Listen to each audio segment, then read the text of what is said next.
Hello, everyone. Welcome to Maude's Book Club. Oh, what are we doing here? Oh!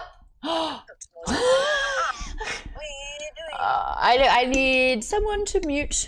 We're just getting a little bit of back noise. What's up, everyone? So it's July now, but we're still covering June's book, which is Bury Our Bones in the Midnight Soil by V.E. Schwab. We've covered a few of V.E. Schwab's books previously. The Vicious Duology, I believe the first one was with Nerdist. The second one was when it was Geek Bomb. We've also covered The Invisible Life of Addie LaRue and Darker Shade of Magic, the first book. I've been lucky enough to interview V.E. Schwab about those books, and I'm going to be interviewing her in about 2 weeks about this book. We've got a special guest in tonight's show. I can't believe it's night already. Mum, what time is it in Australia? 10:07. 10:07. Yeah, my body clock is just AM. My body clock's just, I got back last night. Yeah. Last night. Okay. Exactly. I got back last night and today has been long. We got a hype train happening, which is so much fun. Mum's like, what is hype train? A hype train is, you just need a choo-choo, motherfucker. That's kind of all you need to know about a hype train. Vaden has gifted 5 subs to Nep Trucker, Olam Roland, Shinagaki, 123 Nudie, and Obsidious. Thank you so much for that. Tate the Aussie, you've resubscribed for 27 months total. KP Dubs, thanks for gifting subs. You gifted one to Redub. What the? Catch. Here I am reading. Catch has gifted his not obligatory but monthly 22 gift subs in this community. If you've been gifted... Wait, you mean it's not obligatory? You really don't have to you do really it? don't. You really don't. Also, Catch and Vaden, check your emails later tonight, because I've decided that if you keep giving and you are so generous with your generosity, I can be too. So I've got really cool things that from my set. Fun, but ominous. Yeah. Actually, I'd like to keep it ominous. If you got gifted a sub thanks to Catch22, I'm not reading all 22 names out, but there's so many of them. Make sure you say, you want me to read them all out, Catch? Why do you think I gift 22 subs? God damn it. Exterminator To 13. make you read the names. Prince Riley Phoenix. Yee Muffin. TNI 75. Ace Ladamia. Like Acaldamia maybe. Dr. Phil. Fancy seeing you, Dr. Phil. Now that you've retired. Steve's Fantasy AD, maybe? I don't know. Oxyro, Adam the Builder, Otterfet, Natume 8, Witting Flower, Conflict, Ediaqui? Why do you do that? Case Lizzle, Aknor, Shakarus, Laura Loreni, Macaberocorota? Catch. Make it stop. Obsidious Olam Roland. Oh no, that I've already done those for Lex. And then KP Dubs had Cheyenne! Haha! Cheyenne, you got gifted a sub thanks to KP Dubs. Oh, I just saw her in real-time reaction from that one. That's really cool. Dope It's Raw, or Roll, depending on how you say that one. And 7 Rin Hitty and Wensler. If you got gifted a sub, make sure you see who did it and you say thanks in the comments. All those who did gift subs, thank you so much for that. Welcome to July, brand new month. Mum, your audio's a little low, apparently. I don't know what to... Oh, there you go. I can do that. I can do things back end now, I think. Fantastic. We have already covered the first half of this book and we had great discussions about vampirism and learning about Sabine and getting an idea of who she is as a character and does it justify her behavior. And then Jeff was sitting there like, I've already finished the book. And I was like, all right, she's going down for sure. Like, it's just a matter of when, not if. We've read the whole book now, full spoilers. The first thing I'd like to ask everyone, if you're in the chat and you've read the book, or if you're in the VIP video suite, what are you shaking your head for, Thierry? You didn't finish it? You didn't read it? Jimmy goes, no. That's okay. You showed up anyway, and I appreciate that. Oh, okay. I've got to finish the last book of the Game of Thrones. The Throne of Glass series as well. I don't know what happened. I left it to the last one. I didn't want it to be over, so I left it, and now I'm going to go back to it and finish it. Is book good? Rating it out of 5. 5 sets of vampire teeth. 5 pints of blood. Who's going first? Aaron, 4 out of 5. Give me your input. I literally just finished it like 2 hours ago-ish. Yeah, same. I think the only thing I didn't like why it's a 4, not like a 5, is just because of how Charlotte was in Alice's chapter as we're leading up towards the end. Yep. We can get into that later, but that's kind of like the only reason why. Otherwise, everything else I liked. Yep. Okay. Good. KP Dubs, 4 out of 5. My power just flickered, so if you lose me, it's not your fault. Or is it? I really like the writing. This isn't my normal kind of book. Vampires and stuff like that. Toxic lesbian vampires. That's not the problem. It's just the nice haircut, by the way. You noticed? I got it cut about 5 hours ago. Cool. Anyways, I really enjoyed the writing. I like some of the twists and turns. I don't know if I like the last 2 chapters. Interesting, and we're absolutely going to pick that apart. We are. 4 out of 5. Jimmy, also 4 out of 5. That's correct. I rated it 4 out of 5. I like the character dynamics and the quandary of dealing with immortality and whatnot. But other than that, I didn't like how some of the character growth was not so linear. But other than that, I enjoyed it. So that's that. That's that. Cheyenne, 5 out of 5, baby. Direct quote. Yes, direct quote. 5 out of 5. Definitely my kind of book. I mean, all you had to say was toxic lesbian vampires, and I'm in. Nothing more needed. But overall, I think it was really fun to follow the characters and learn their journeys over the centuries. I think the only character that I wasn't 100% sold on was Alice, and I think it's just because we didn't spend enough time with her. Agree. I think she was right here at the end, and I feel like everybody else got their story, and I feel like something's missing from her. So if anything, it would bring it down to a 4.75 because of Alice. But overall, I really enjoyed it. It was a really easy read because of it, and I didn't want it to end. I mean, identical feedback for what I feel. So I can't wait to talk more about that with you as well. The Elbonian, thanks so much for subscribing. 8 months. You're on a streak. Well done. Darren, 3 out of 5. I don't care for vampires, so I'm a little bit opposite. What did they ever do to you, Darren? I just think they're kind of overrated and overplayed. I just don't really care. I liked the ending. I was going to be real mad if they actually did the Alice got turned back to life thing. I thought that would have been horrible. I would have wanted more Alice. Alice had a comment in one of the chapters where it goes from 12 Charlotte chapters to 1 Alice chapter where she's like, Charlotte, get on with it. And I'm like, yes, get on with it, Charlotte, please. But the writing was good. V. Schwab just writes really well. So other than that, I just didn't care it just needed to move along a little bit faster, I think. Okay. I just want to point out that you missed the pun about saying that vampires suck. How dare you?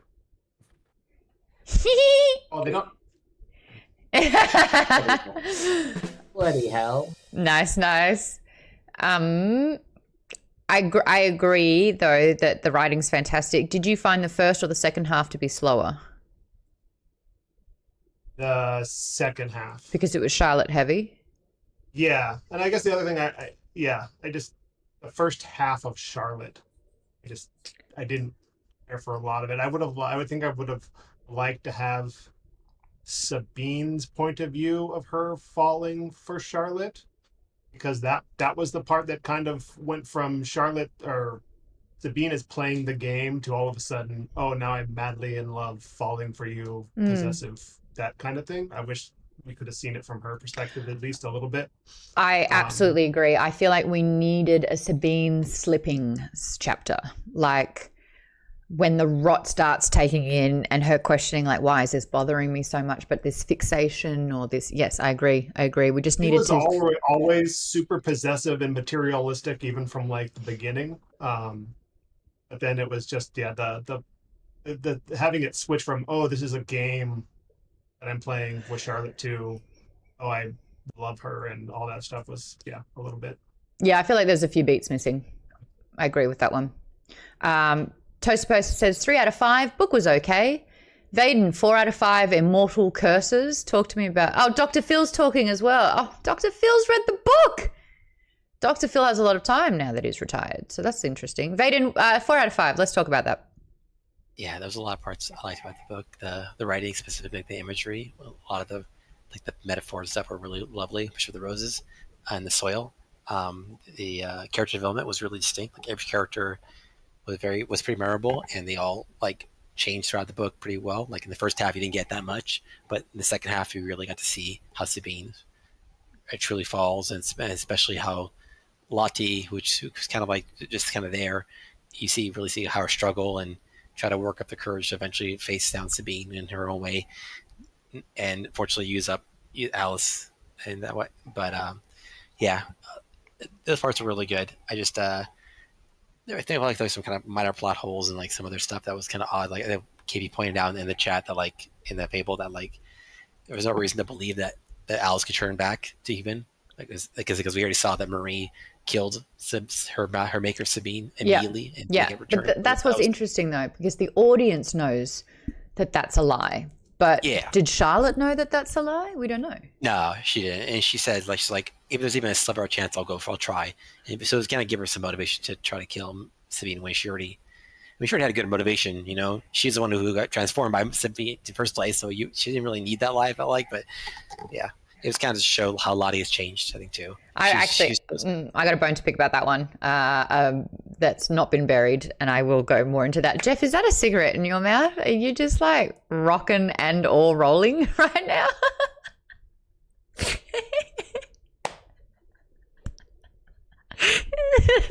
Okay.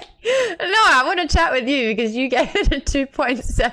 Oh, it's not real. It's not real. Okay. He's got a prop cigarette. Yeah, that's what I said. Where were you on the night of the 12th? You gave it a vampire trying to breathe. Jeff, you gave it a 2.75 out of 5. You spoke in the Discord at length, but you read it 3 weeks ago. What was it that dropped it down to a 2.75? I think bad. Can you hear me? Yep.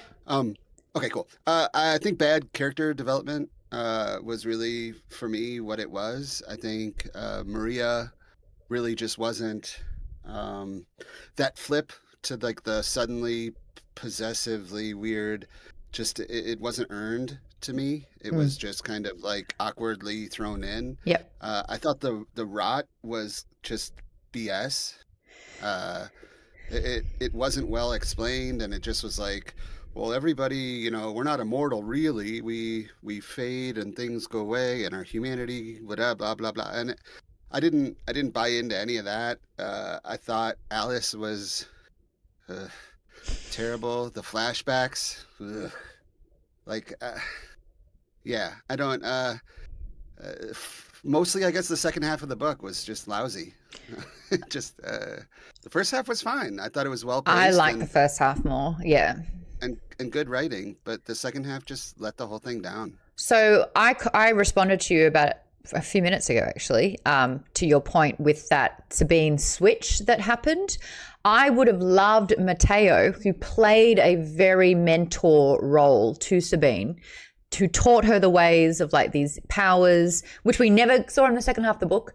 That was like introduced and then abandoned. I kind of wish he was trying to develop ways to delay the inevitable rot and to tell Sabine, should you indulge, should you do these things, should you kill without remorse, your rot will ramp up. When you know what I mean? That would have explained the consequence. So when it does happen, you're like, she just sated herself, or she just kept succumbing to desire or to power or control or whatever it was. I would have loved to have seen instances where she used Matteo's ability to literally push people out. That is a pure form of control. When did she use that? That would have been really cool to see her use that form of power and control against people. Why bring it to attention if we never got that? And I think almost that addictive quality that she has to have a sense of control, that should have been her demise. And it was, the pieces were kind of there, but you're right, it was missing a lot of that. Dr. Phil gave it a 4 out of 5. I'd love to hear more on that. Lisa, 4.5 out of 5. Loved it. Yeah. Yeah, I really enjoyed it. I feel like I'm just docking it because the second half of the book, the pacing being in Charlotte's chapters really slowed it down for me, but I really enjoyed it. I was vindicated that my theory was correct. I was like, yes. But yeah, I think it just kind of slowed down in the second half, and but I love her writing. I just get so into her characters that it's good. She ticks so many boxes with writing, with symbolism, with story. I just, when we're with a character for centuries, show me the difference. Show me the difference between who they were and who they are. The Charlotte chapters, I felt slow and boring because she stayed stupid. She stayed naive. She stayed clouded. She didn't really learn anything. She ran away a lot. She didn't face anything. And I kind of wish that Charlotte became more and more clever. Like she had to outwit Sabine. But she stayed pretty stupid. Like the denial over, 180 years? Sweetheart, my mum's been on this planet for 60 and she's 10 times smarter than you. Speaking of that, Mama Garrett, what are you giving this 1 out of 5? I'm just laughing at what you're saying. I didn't think Lottie was that stupid, but I think she was, lonely, and she should never have been a vampire. Yeah. She was just the wrong personality for a vampire, I think. Well, what was she like as a human? She was curious. This is the thing, like Sabine had she was a little bit thirst for curiosity, but Sabine's curiosity was about power and thriving in a system that she felt had failed her as a woman. Lottie had a curiosity about sexuality, but also like reading and culture. And I don't really feel like that was amplified when she became a vampire. No, well, we knew she did read. She went and read in all the places that they went, and all the sort of exotic places that Sabine found for them. But I didn't see her. I saw her as a little bit weak. I mean, she was hamstrung because she couldn't kill Sabine. She couldn't get rid of her. It was sort of this very lovely picture of coercive control. And she just couldn't deal with it. And I guess whether you're a vampire or not, you still have these sort of fears and whatnot. I would probably give it 3.5 out of 5.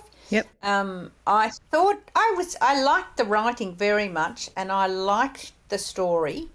I think a couple of people have mentioned things that I agree with as to a little bit of Alice. I thought the whole catty thing with Alice, my hunch was right from the beginning that because Sabine has all these trinkets around her neck, that Alice would end up meeting Sabine and see her sister's little trinket that her stepmother gave her. That was her mother's. So Sabine had killed Caddy. he's going to have killed Catty because That would have been Catty's more run exciting. away. And, yeah, and I thought that was what was going to happen. So when the whole, my sister died and I'm miserable, I thought, oh, well, okay. So it sort of was a bit flat for me, I think. I wanted a little bit more oomph in the whole Catty story because there was a lot of Catty story. We needed something more to happen, I think, with that. You're right. And it's this the sisters fight for independence and leaving and seeing the big bad world and being a victim of Sabine's instantly, like as soon as she leaves. That would have been, really interesting. Sort of thing. Yeah, that would have been cool. And that's kind of it runs in the whole stream of the story. We were also talking, Maude and I were about Prometheus and Frankenstein, because she mentions Frankenstein a couple of times in the book, and throughout the book I kept thinking, what is she really trying to say here? What sort of message does she want to give in this book? Mum thought the message didn't come out quite quick enough. She was halfway through and she's like, what's happening? Like, what's what is the she point? trying to say? Yeah, what is she trying to say? Yeah. So when she started mentioning Frankenstein around the time that Lottie was Charlotte, I thought, well, in Frankenstein, the creature is very, very lonely, and the creator, which I guess is Sabine in this case, and Lottie being the creature, that sort of loneliness of the creature, and I want a mate, and Sabine won't let her have a mate. She keeps taking the mate away from her. She can't find sort of intimacy. She can't find a relationship, and she desperately wants one.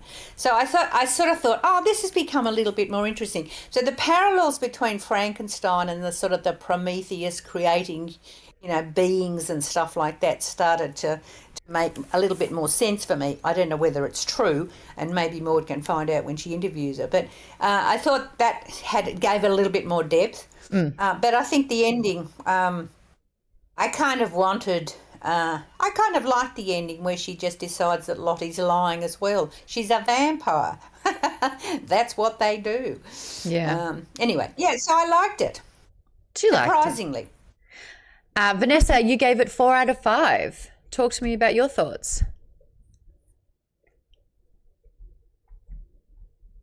Hi, sorry. Hello. Yeah, I thought it was very, very well written, but I did have issues with the story. The second half really kind of dragged. And I have a personal pet peeve. Corsets were not made of actual bone. It was like a soft material. So it wouldn't have hurt them like that. And especially in the Regency period with the empire waist, they weren't as obsessed with a thin waist as like in the American South. So sorry, that was my little nitpick. I love it. So this is the thing. There's also a subreddit conversation about Alice's use of incorrect terminology. Even though V.E. Schwab lives in Scotland, she still uses Americanisms. There was a whole list of things that were incorrectly said, like taking a shot of scotch. I don't think that's what they say over there. That they went out to the parking lot. Parking lot isn't how you would describe it, I believe, in Scotland. And so that was someone just like, right, these are all the things that took me out of the book. And so, I think that they're very fair when that happens. I had one. I wonder if anyone else noticed it. I think it was way more obvious listening to it. The amount of times Lottie and then Alice started saying, and just like that. Did you guys notice? It would have been said about 12 plus times. And just like that. And the reason why I'm, zeroed in on that is because Sex and the City became a series called And Just Like That, because a lot of the intros of the Sex and the City episodes was all about And Just Like That, like that switch. Dungeon Crawler Carl, Matt Dinnerman, has started using And Just Like That in his books as well. Like books 6 and 7, you hear Just Like That. So I'm so attuned to And Just Like That. I thought it was a Lottieism, that something was like, around that era, and that's why she kept saying it. And then when Alice said it, I was like, no, okay. But this is gripes. So what is needed here? Nick, you said I was originally annoyed we didn't get more Sabine POVs because I wanted to know her motivations with Charlotte. But on reflection, I think that was done on purpose. We're not supposed to trust Sabine in the second half. I would love to learn more about that, Nick. We were saying how it would have been nice to kind of see the justifications or her shift or her struggles with control and power, but you think, I just don't think we got it enough in Charlotte's POV. These nuances, these observations, this change. You know, a lot of the time, if you're in a controlling relationship, it doesn't happen instantly. It is a gradual knob that is turned until all of a sudden you are in a seriously dangerous relationship. I would have loved to have seen that a little bit more. But Nick, I haven't got your score out of 5 either. So if you're there. Yeah, I gave it 5 out of 5. Yes. I loved it. I love V. Schwab. There are definitely some issues I have, like minor things. Like I didn't like the Alice flashbacks. They were just way drawn out to just not have enough payoff in the end. Like the only payoff was like, oh, her sister died and she's in grieving. And she tasted like grief. I think we kind of assumed from the beginning, like, oh, she's talking about her sister a lot, and I don't know. It just was a lot for not a lot of payoff. But like, despite that, I just love how it was written out and how she plotted it. Like the first half with Sabine and getting her, like I loved following Sabine and just like her being like the villain and like killing with no remorse and whatever, and then it stops.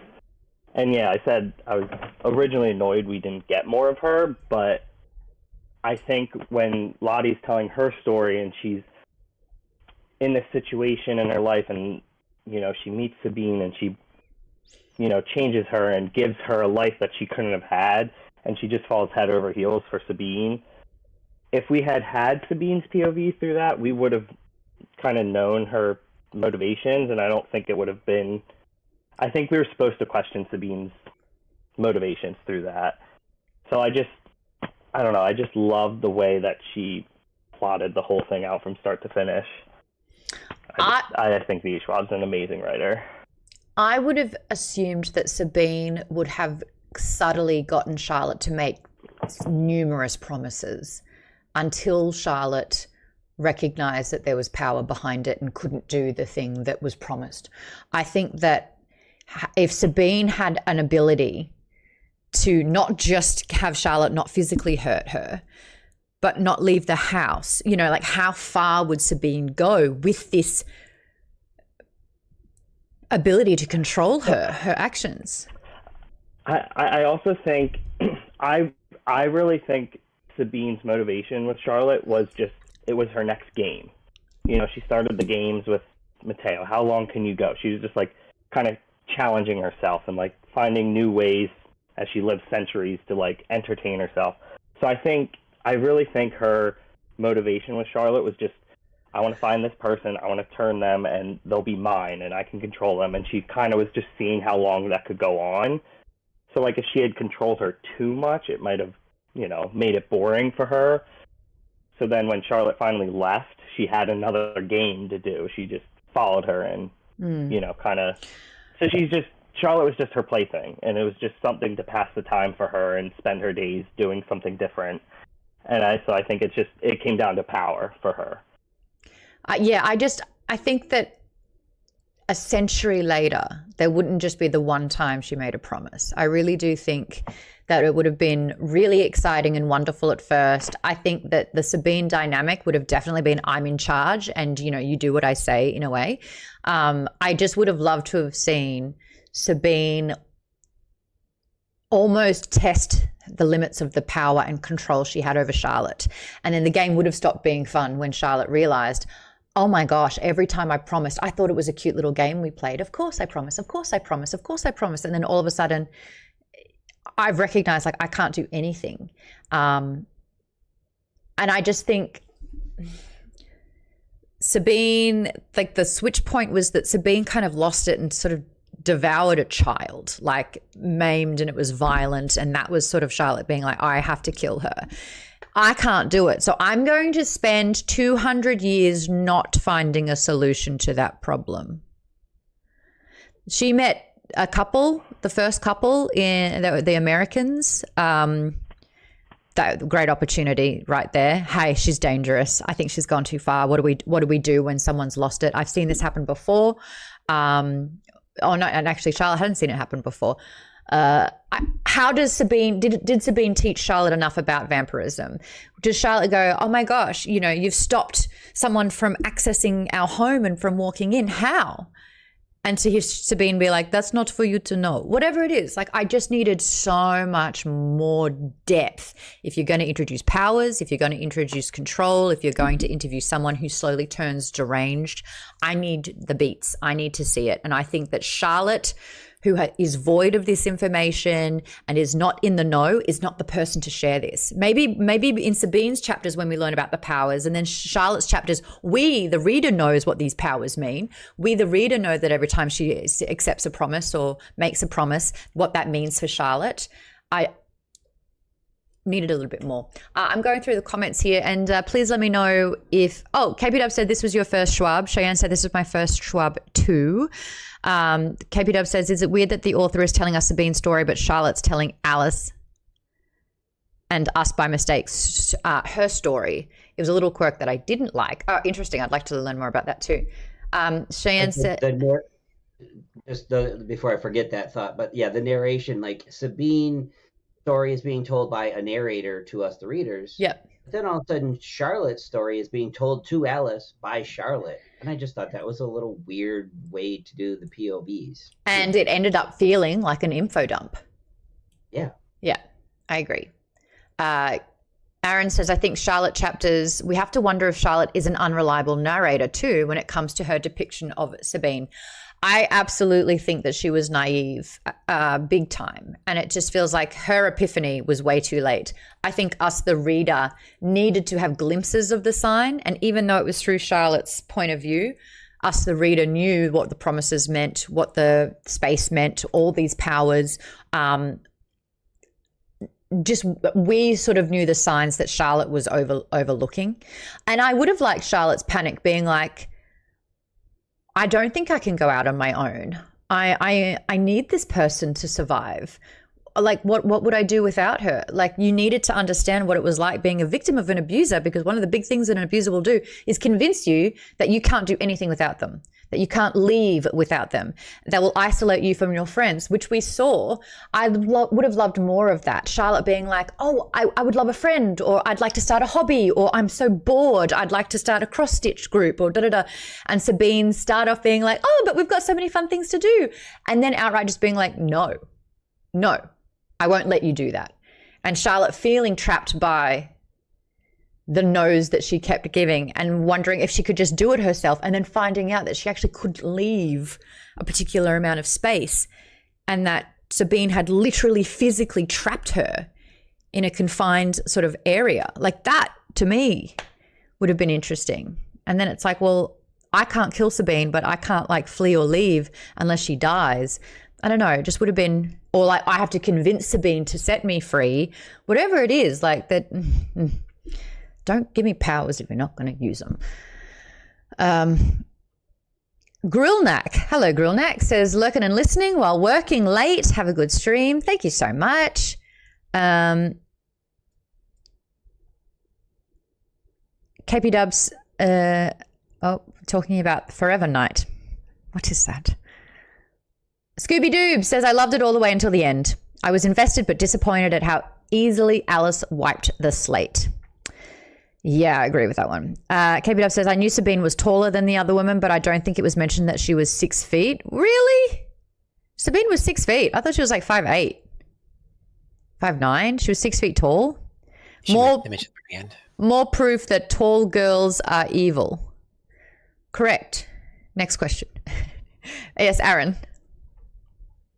I kind of wanted to expand a little bit on what you read for my comment about being an unreliable narrator for Charlotte, where I think she's told Alice her story in the way she did in order to gain sympathy from Alice. Oh, there you go. And I think she was an unreliable narrator, because once we get to the end where we realize, oh, Alice is being set up to like kill Sabine, at least Jeff shaking his head. It's like, no, I'm missing the point. It's like, this is my point of view. I'm going to tell it the way I say it. I would have liked then to have had what we hear Charlotte tell Alice, and then in italics, Charlotte saying what it literally was.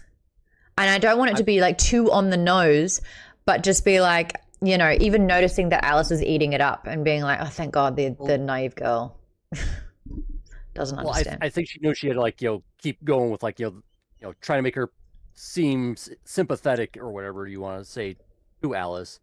Because my thought is, once we got to the end and Alice is basically the one to try and kill Sabine, and then we see, you know, Carla is coming in with, like, you know, a weapon to, like, you know, probably kill Alice like she did Penny.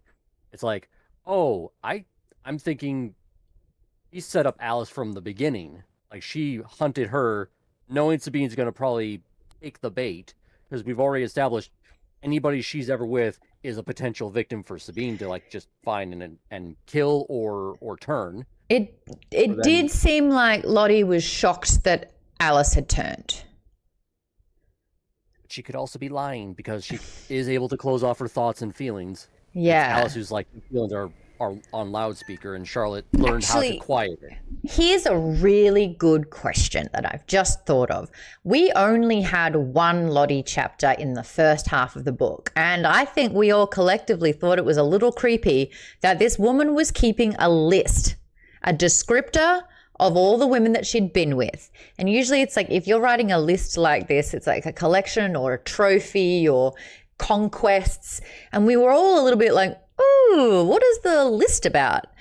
How has your opinion of Lottie changed from the very only first chapter that we got from the first half of the book to hearing her secondhand account or a first-hand account to Alice, that is an unreliable narrator? How do we feel about this list now? Is she really doing it to protect the people that she's been with? Is the whole thing a game to lure Sabine? Why couldn't Lottie keep it in her pants? Well, that figure of speech doesn't work. You know what I mean. How different was that chapter? Mama, you got a thought on this one? Vaden, I saw your hand up. Yeah, I'll wait for see if your mom answers. Mama? Well, I'm not sure. I think I've been listening to Andrew. I think Alice. No, it's gone. Okay, we'll come back to you, Mama. Yes, Vaden. Thanks for giving me time to think. All right, so basically, my guess is like, yeah, it was definitely odd initially, but it kind of made sense to you after we learned more about Lida's character. She's really someone who's very passionate, and so she's writing these lists down to people because she does care about people, even if she doesn't care about them enough to not let them die. But she does like have like a certain like, she's a very like romantic type of person. She's like thinks of people and she has all these crushes. She feels strongly about people, and even if she doesn't care enough about them to save them from Sabine, like she's like, it makes sense for her to have these kind of lists because she needs to have her thoughts down because she's one of the people whose passions overflow. So she needs some kind of outlet, and this way her outlet is writing in a book, in a diary. Do you think she was writing a list to then check in on these women to see if they had been targeted or killed? I think after a while, yeah. After she's figured out the pattern, I think So she's really doing it to protect them. If you knew that your ex was going to kill, maim, turn people that you'd been with, would you maybe rein it in? Don't answer that, Mum. Don't answer that, Mum. I don't need to know. I mean, yeah, this should be obviously, yeah. But, of course, she's very, like I said, she doesn't have a very strong will to keep these people actually safe. Like, she wanted to keep safe. That was her desire. But she didn't actually have the courage to talk to them about them, to actually like protect them in any way. She just kind of said, okay, well, I'm doing what I'm doing, and then I'm trying to keep it secret. She basically trying to be stealthy about everything, and that's about it. But it was clearly not working at all ever. So you think after a while she would just stop? But no. I mean, but unfortunately she was very selfish. Like she might be like, she's not as bad as Sabine is or anything, but she's always a very, very selfish person who thinks of her happiness over everyone else's. So Nick makes a really good point here about Lottie. Lottie just ignored the red flags for way too long, but I think it all boils down to her ultimate motivation being loneliness. She didn't want to be alone. but Sabine isolated her completely. So after a while, she only had Sabine. And then I think once she decided to be out on her own, that loneliness, I think, was amplified completely. I would have liked to have seen more of what they made of their lives. If I was alive for 150 years, would I spend time in different counties, different countries, creating and crafting a career, especially knowing that in the 1800s, women were sort of not sold, but paraded to be taken as a wife. And then like in the 1960s, 1970s, recognizing that women had a lot more autonomy, they had a lot more options for career. I would have loved to have seen them take that initiative, especially looking at the differences of what it's like to be a woman over these centuries. I feel like there would have been a lot of liberation to be like, okay, you know what? I'm going to travel to Oxford. I'm going to study. And then once I've gotten my degree, even though I still look 18, I'm going to try and see what I can do for as long as I can until people start thinking that this is a bit weird. But like, I've just become a professor of something as a woman. How amazing is that? Like, sure, I've had to kill about 7 students and that's a bit iffy, but you know, just, I would have thought that there would have been more of an insight into how they've lived their lives. I think that love and relationships was the central focus. It would have been cool to see what else. I think you're right. I think that what was that, Mum? You got the fashion, you got the fashion changes and stuff, and that was really the only thing that differentiated the 1980s from the 2019s. You know, and the type of parties. I think you're right. You know, there was a huge evolution for women during that period of time, and they've kind of missed it in a way. Yeah, you know what I mean? She got distracted with relationships. Having a little coffee shop in Boston, you know, didn't kind of. It could have been, you know, a 1950s coffee shop. It could have been a 2019 coffee shop. I think that she missed that. I think that that was a really important thing. And here she is in Harvard studying. Yeah, get on with it. Yeah, why is that so crucial? And maybe the end of the book is Alice going back and sort of fulfilling her dream. I mean, we don't know right at the end of the book, and I got the feeling that she was going to sort of, I mean, she has to do something, and she's kind of studious and she's quite bright. So, I mean, does she go back to Harvard and do her degree and you know, do that thing? I don't know. We don't know. We don't know. Toasted Person said 3 origin stories was too many origin stories. It felt like being stuck on the tutorial level of a video game, and we all know how Maude feels about that. I was hoping for more plot, lore, and world building. I realized that this might be someone's first vampire book. I feel the exact same way, Toaster. Vaden says, main point of the book to me is to not romanticize vampirism, because ultimately it's a curse and immortality is overrated. Cheyenne, I love this comment. I was even hoping to see a Jekyll and Hyde situation with Sabine. I think that's another really great indicator of an abusive person, especially with a narcissism personality disorder. To their community, they are charming, wonderful, supportive, you know, their endeavors and accolades are through the roof, and they're a very different person behind closed doors. And I would have loved to have seen this analogy of the monster coming out, the fact that a vampire is at the end of the day a monster, and how Sabine kind of transforms into a more monstrous version of herself. And like you're exactly right, having that dichotomy between wonderful Sabine and then knowing that Charlotte is her toy, you know, her plaything. I would have loved to have seen more of that. We got it through Charlotte's POV, and it just felt like, honestly, it felt like she had one bad night, and then Charlotte goes, well, you have to die now. Like, oh, but I can't kill you because you stopped me from doing that.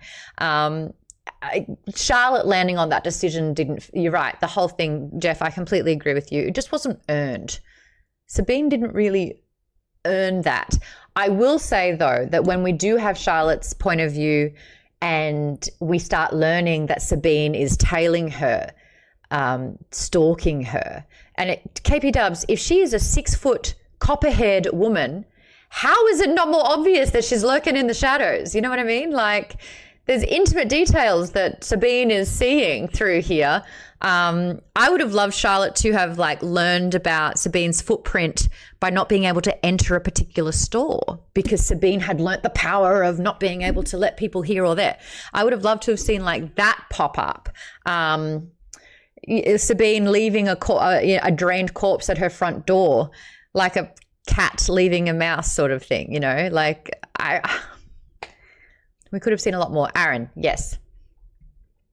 I will say that Charlotte wanting to kill Sabine that one night was actually earned because she saw that her eyes were basically just going complete black. She's like no longer the Sabine she knew and she fell in love with. She's just basically just an empty monster at that point, or at least, and then flips back. But then it's like, also remember, when she walks into the house, everybody's not only dead, but they're like torn to pieces. Like she butchered that family. She didn't just kill them and eat them like she normally does with everybody else. She like tears them apart to the point where Charlotte has to bathe her in a tub, and it goes from pink to red as it's described in the book.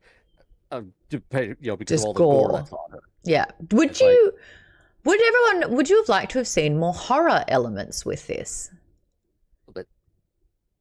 Me personally, a little bit. When Sabine started stalking Charlotte, I actually liked that it went into a little bit more of a horror genre.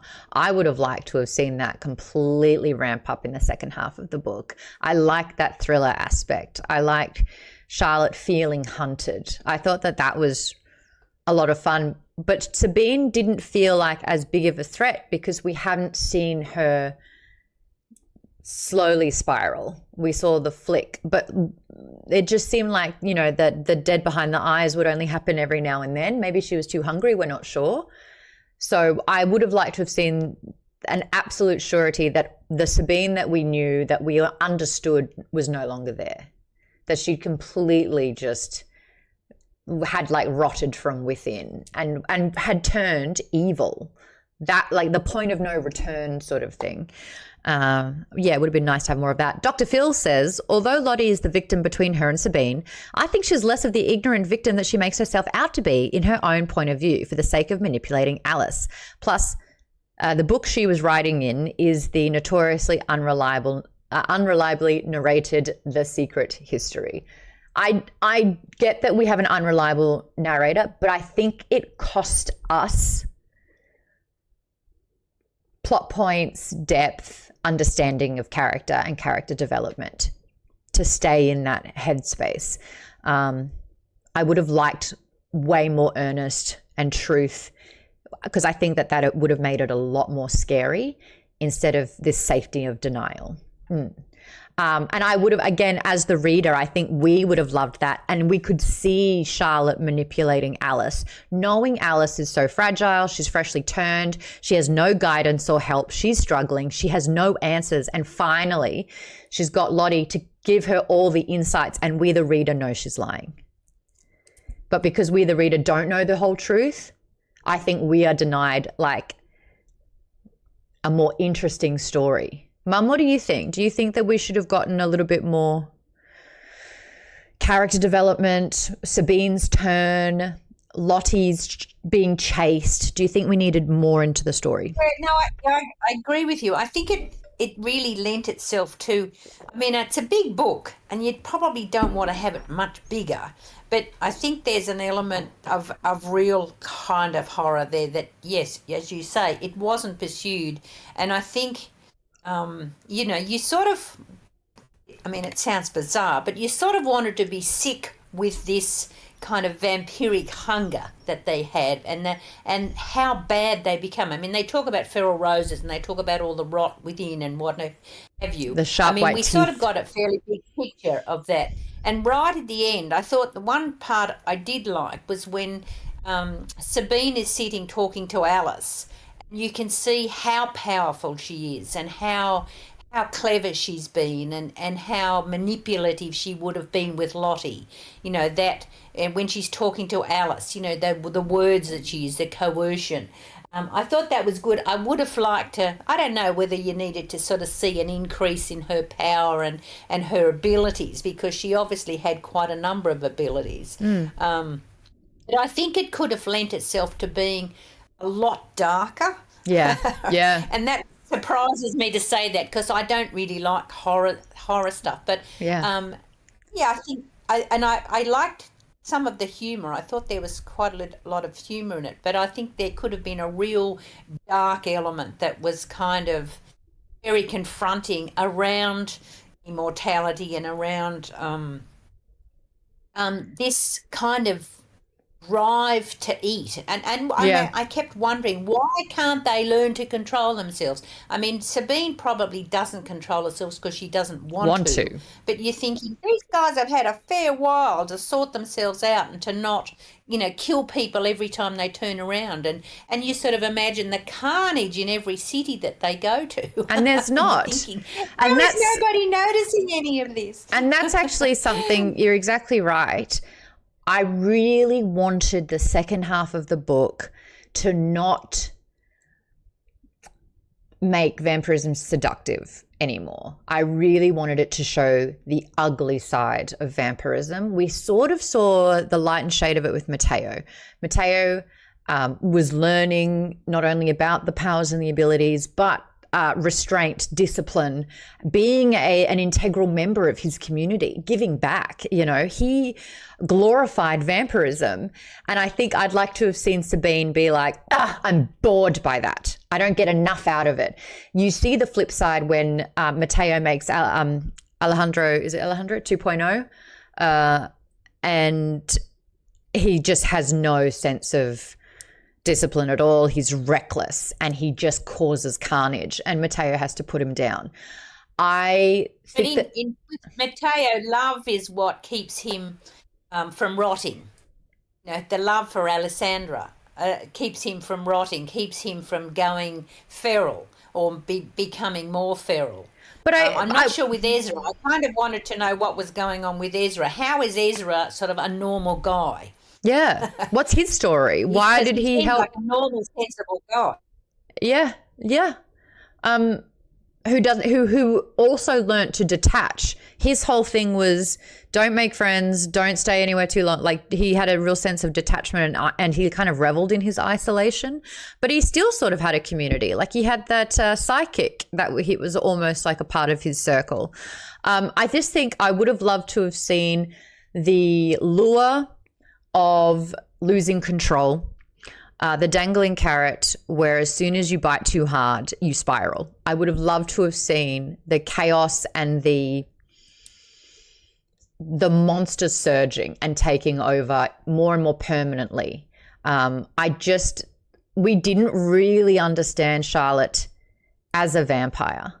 Like, we didn't really learn about how she craves her hunger. It felt like she rarely ate at all, if ever. She was more focused on love and romance and having a relationship and companionship more than anything else. And I don't think she should be struggling with being a vampire, I think, more than anyone, because Sabine was totally fine killing. She's like, well, if I have to. And Mum, you made a really good point as well. Sabine's targets, she would justify killing men, but she would revel in killing women.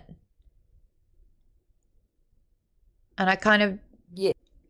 I talked about that the other day. Yeah.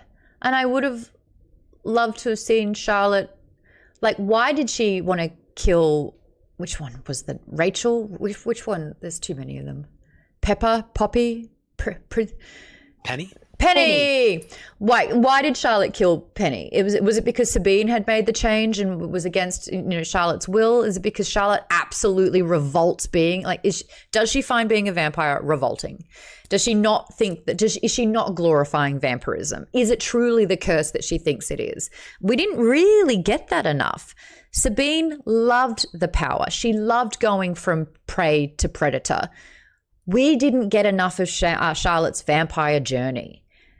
To kill, already forgotten her name again. Fucking hell.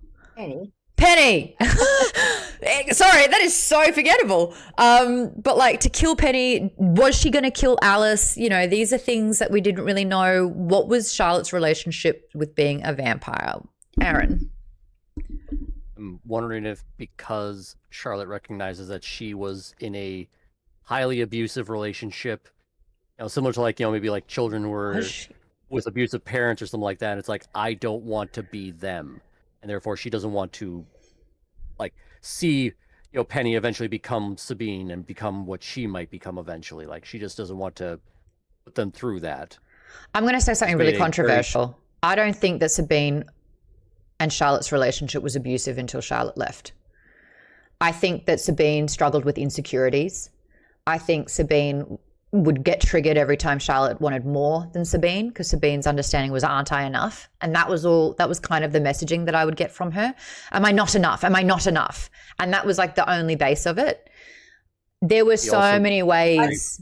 Yes. Possessive though, like when she taught her like how to do that whole make your any space a domain that you can claim, and then Sabine is like saying, okay, now let me in, and Charlotte's basically saying like no, and then just gives her like that death glare. It's like there's plenty of like subtle hints of it being an abusive relationship. It didn't quite have to be the extremes. It can also be in those subtle ways as well. But what is it about being a vampire that's subtle? I think it's a very human trait to experience more subtleties. And if humans can be incredibly abusive, then what would it be like if someone was a vampire? I think you have to ramp it up. I think, the stakes are higher when you're... Thank you. Cheyenne gave me such a proud look with that one. I do appreciate... Thank you. Mum, what do you think about that? The psychology behind it? Mum. Hang on. Mum. I think that Sabine was always controlling. She's very insecure. And so she's fixated on Lottie for whatever reason. And I think as somebody that she can control and take charge of. And that's why she sort of picks Lottie in a way. She can manipulate her. So I think it was always a very controlling environment. And the fact that she kept Charlotte away from all the knowledge around vampirism, and she kept Charlotte away from other vampires. She wouldn't let her meet other vampires for like hundreds of years. Mm-hmm. So that level of control was always there. And it wasn't until sort of Charlotte took off that you really that's when it ramped up. You wanted sort of a ramp up. I think that's when it ramped up. That she became, I'm not just stalking prey now for fun. I'm stalking you for fun. Yeah. But that's what I think. I feel like she was most abusive once Charlotte left. I feel like we're on the same page with that. Yeah, but there was a lot of abuse. More subtle abuse, perhaps, for Lottie or Charlotte. But if Charlotte's telling the story to Alice, wouldn't she want to fabricate it to make it sound even worse instead of it being so subtle? Wouldn't she want to?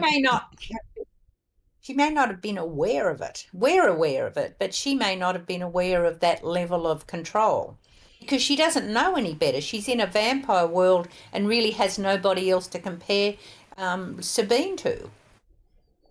True. KP, you've had your hand up. One other thing that I thought was weird, and I didn't really catch it until it's like later in the book. So when Charlotte first is with Giada, and Giada sort of lays on the bed in an intimate moment and is expecting Charlotte to give her pleasure. Yeah, she had no idea. Whoa. I've never done this to someone. It's always been done to me. So over 100 years, it was always Sabine to Charlotte and never the other way around. That's a really good point. That's a weird thing, a controlling thing. That's controlling. Good point. Over 100 years? I don't know. The math ain't mathin', I think. This is what I mean. Like, if you're with someone for a year, things would stay, I think, a bit more subtle. If you've been with someone for 150 years, I think subtlety wears off. I think extremes surface after that long, and we just don't get the level of extremes that would be applicable to a fictional vampire. Steph, I never got your score out of 5. What'd you give this one? Like 4.5 for me. Is it the writing? 4.5. I think it's just the plot holes towards the end. I felt like the ending was rushed quite a bit. What bothered me the most, I think, was how we knew that from the start Lottie didn't like killing, and it took her so long to realize that you can still feed without killing a human being. And I think that's part of her naivety. She's naive. Yeah. Can't say that word. She's very naive. So I don't know. Would it take you 100 years to realize that, oh, I can still feed without killing someone? I don't know. So this is the that thing. Bothered me. And I think, we can't relate to being a vampire that much, but we can use our life as a learning curve. How much have we, being on this planet for however many years we have, how much have we learnt in that time? Now, if we had developed a curse that was taking over our life, how much attention and effort would be put into that? If we found out that an ex of ours was stalking us and hurting people that we loved, how much of a priority would it be to protect yourself from that? There's just I kind of have brought this up a lot over fucking Akatar. Oh my God. You're telling me you can't have a single conversation about your feelings or why you like or don't like someone for 500 years? You cannot have a conversation. I can't not have that conversation for 5 days. And you're holding on to this conversation for 500 years? That's when I start being like, let's use time in it. Like, let's not water it down. Time is important. Condense that. How much learning are you doing in a 150 years? A fuck ton. How much identity? Vampire. Not yet.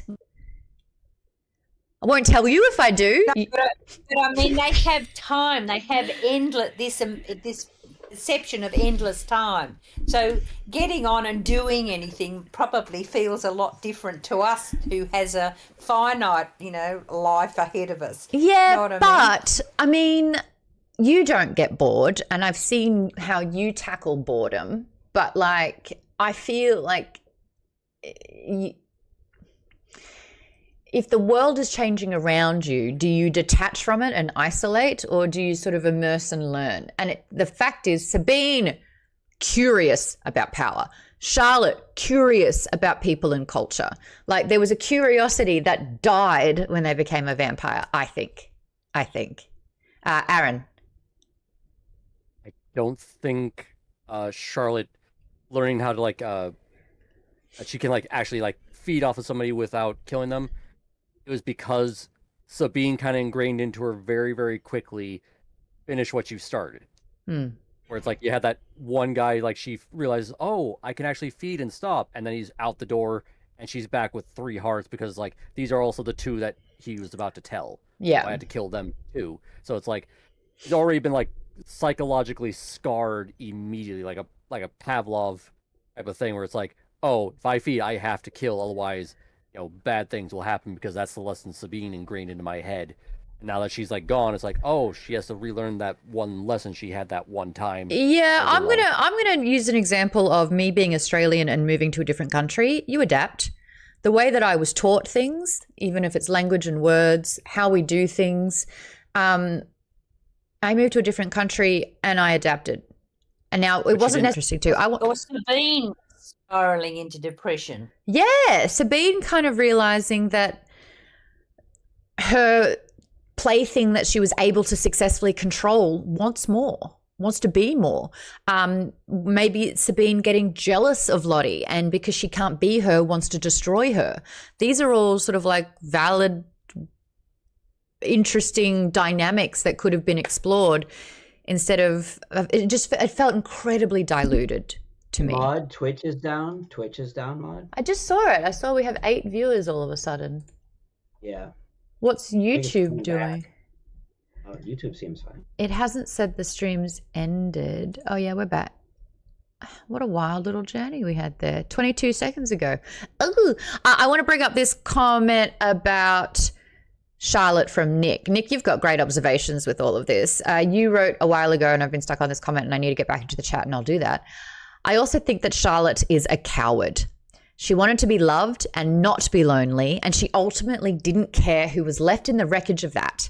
I also think that her not caring about who Sabine kills because of her shows that Lottie is also rotting, and her conscience is rotting away over the years. I like that. Thoughts about that? Do you think Charlotte just keeps running away from problems now that she was trapped for so long? Now all she does is just run, even if it's away from issues. Yeah, everyone's kind of nodding for that one. Jeff, you asked who turned Alice. It was Sabine. We don't know. You're muted. Perhaps there's a parallel between Catty and Lottie. That we have the human and the non-human. Maybe that's the reason for Catty. I don't know. I mean, I can't understand what the Catty thing was all about, but perhaps there was the parallel between her and Lottie. Honestly, we spoke a little bit about that in the first half of the book. I would have loved to have seen way more chapters of Alice in her present day learning about vampirism on her own, trial and error, not having a teacher, this level of self-discovery, because her backstory did not make her more interesting. I think her being the vampire made her more interesting. Jeff, you've been chomping at the bit to talk. Okay, so first off, the who turned Alice question comes down to the fact that Lottie says she didn't, and then supposedly Sabine did. But how did Sabine get into Alice's place when she can't without an invite? There's no story there at all. It just suddenly Alice is a vampire, and we're supposed to assume that Sabine did, and I guess she did, but how? And so there was now I have to feel all of this. There was a moment where Alice is dressed up to bait Sabine and time passes, and Alice, even as a vampire, is not aware of time passing. So Sabine, I believe, has unlocked coercion or something else to kind of like must time up. Sure. And let's just imagine more and use our imaginations to fill more plot holes, because that's like, this is what I'm not understanding, is that there are so many plot holes and we are working so hard to fill them in and saying, well, what about this and maybe that and maybe this and maybe that? How did people rate this a 4? Like, it's because it's so well written, Jeff. Friggin' get it. Because it's so wonderful to be there. You know how like sometimes the view is beautiful but the road is bumpy? It's that. We've taken the scenic route. There's holes in the road and we're but it doesn't stop it from being beautiful. Well, then I should get a co-writing credit on this book, because I wrote half the friggin' book in my head. There's like nothing there. I have to fill it in. But there's a lot of work. And Mum made a really good point. Mum's like, this isn't a short book. We shouldn't have more in there. I think collectively she needed an editor. Yeah, I think collectively we could pick and choose like a solid 150, 200 pages to lose. Alice's backstory didn't need to be that inflated. I think that could have been better spent. I think that the severity of that. But the thing is, though, even if we did have another 100 pages, I'd be happy to read it. I love reading what she's got. I do. Can I say, I think the backstory for Alice is intended to give her depth. Like, I think that is the entire point of it, like, is to give her story this sort of melancholy core and depth to her that we can kind of feel sad for her. And she was just coming out of this sort of grief and starting to figure out her life, and now it's friggin' over, like, because now she's suddenly a vampire. And so it's so it misses. I completely agree that it doesn't do that, but I think that that's its purpose. Like, I think that's why there is so much of that, is because you're really trying to get you to really feel for Alice, and like I didn't, though. She ends up. Oh no, nobody did. I don't think I haven't heard anybody that said that they liked Alice. I wonder if she would have been a better Catty. If Alice was Catty. She does run away. I think if she turned into Catty somewhere along the way, that might have been a little bit more interesting. Jimmy says Jimmy says she tasted like grief is a good emo band name. I like that too. That's actually really good. I agree, Mum. I think Catty was way more interesting, and I feel like that the emphasis was on Catty so much that Alice almost became a background character to her own story. I would have loved it to have been full circle. I think that Alice's ending would have felt a lot more satisfying if Sabine had that if Caddy didn't reject the trinket that her stepmom gave her with her mum's ashes in it, if that was actually around Sabine's neck, and we noticed that Alice had the matching one around her neck, and maybe Sabine realized too late or glanced it too late, and by that stage Alice had sort of like gotten her revenge, that would have been a much more satisfying ending. And I think we really need to go heavy into the ending now, because it feels like the first half of the book was great. People even think the 4/5 of the book was great. 9/10 of the book was great. But the last couple of chapters, was anyone... Oh, Aaron, you've got a point before we get stuck into that shift.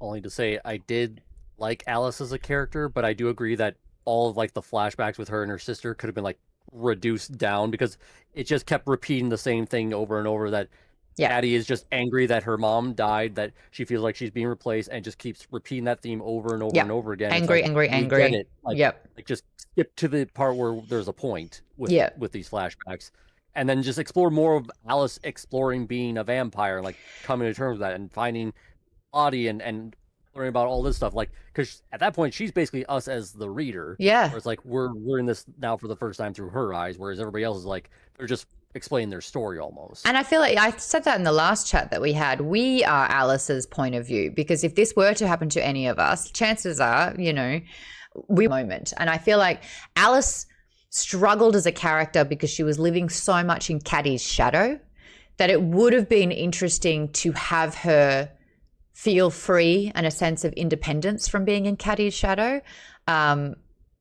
Didn't need that much backstory. Would have liked to have seen her in present day. Loved her as a human. Cheyenne, you were saying that those beautiful bits of her social anxiety, Scooby was saying this as well, the social anxiety at the party hooked me. This is what 2019 feels like, right? It's socializing, it's parties. We're the generation with the smartphone addictions, and I have a theory that a lot more people our age have ADHD because we have a pinging device on us at all times.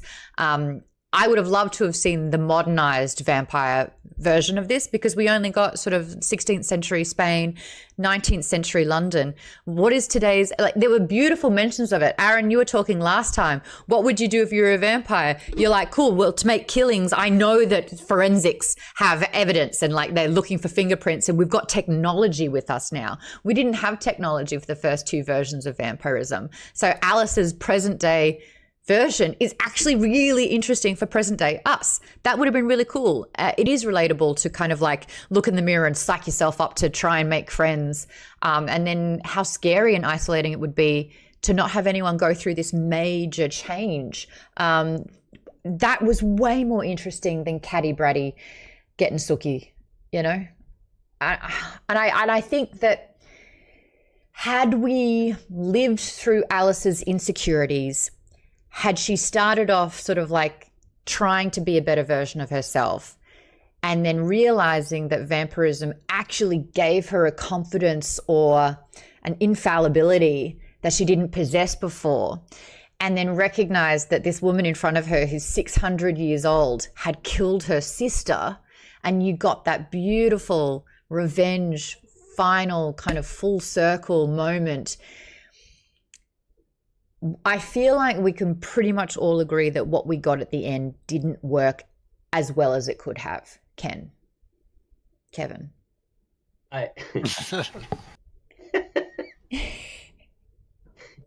Inside joke. Anyway, the whole Caddy thing, I would have to reread the book to know if I'm remembering something wrong, and I'm not going to reread the book. But I think that when Caddy gave them the little vials of the mom's ashes, I think it was more symbolic. I don't think it was actually ashes. But at Caddy's funeral, Alice does stay behind and take some of Caddy's grave dirt. Yeah. Was all of Caddy 60 pages just for that 5 seconds to fill the plot hole to kill Lottie with the blood-tainted grave dirt painted up?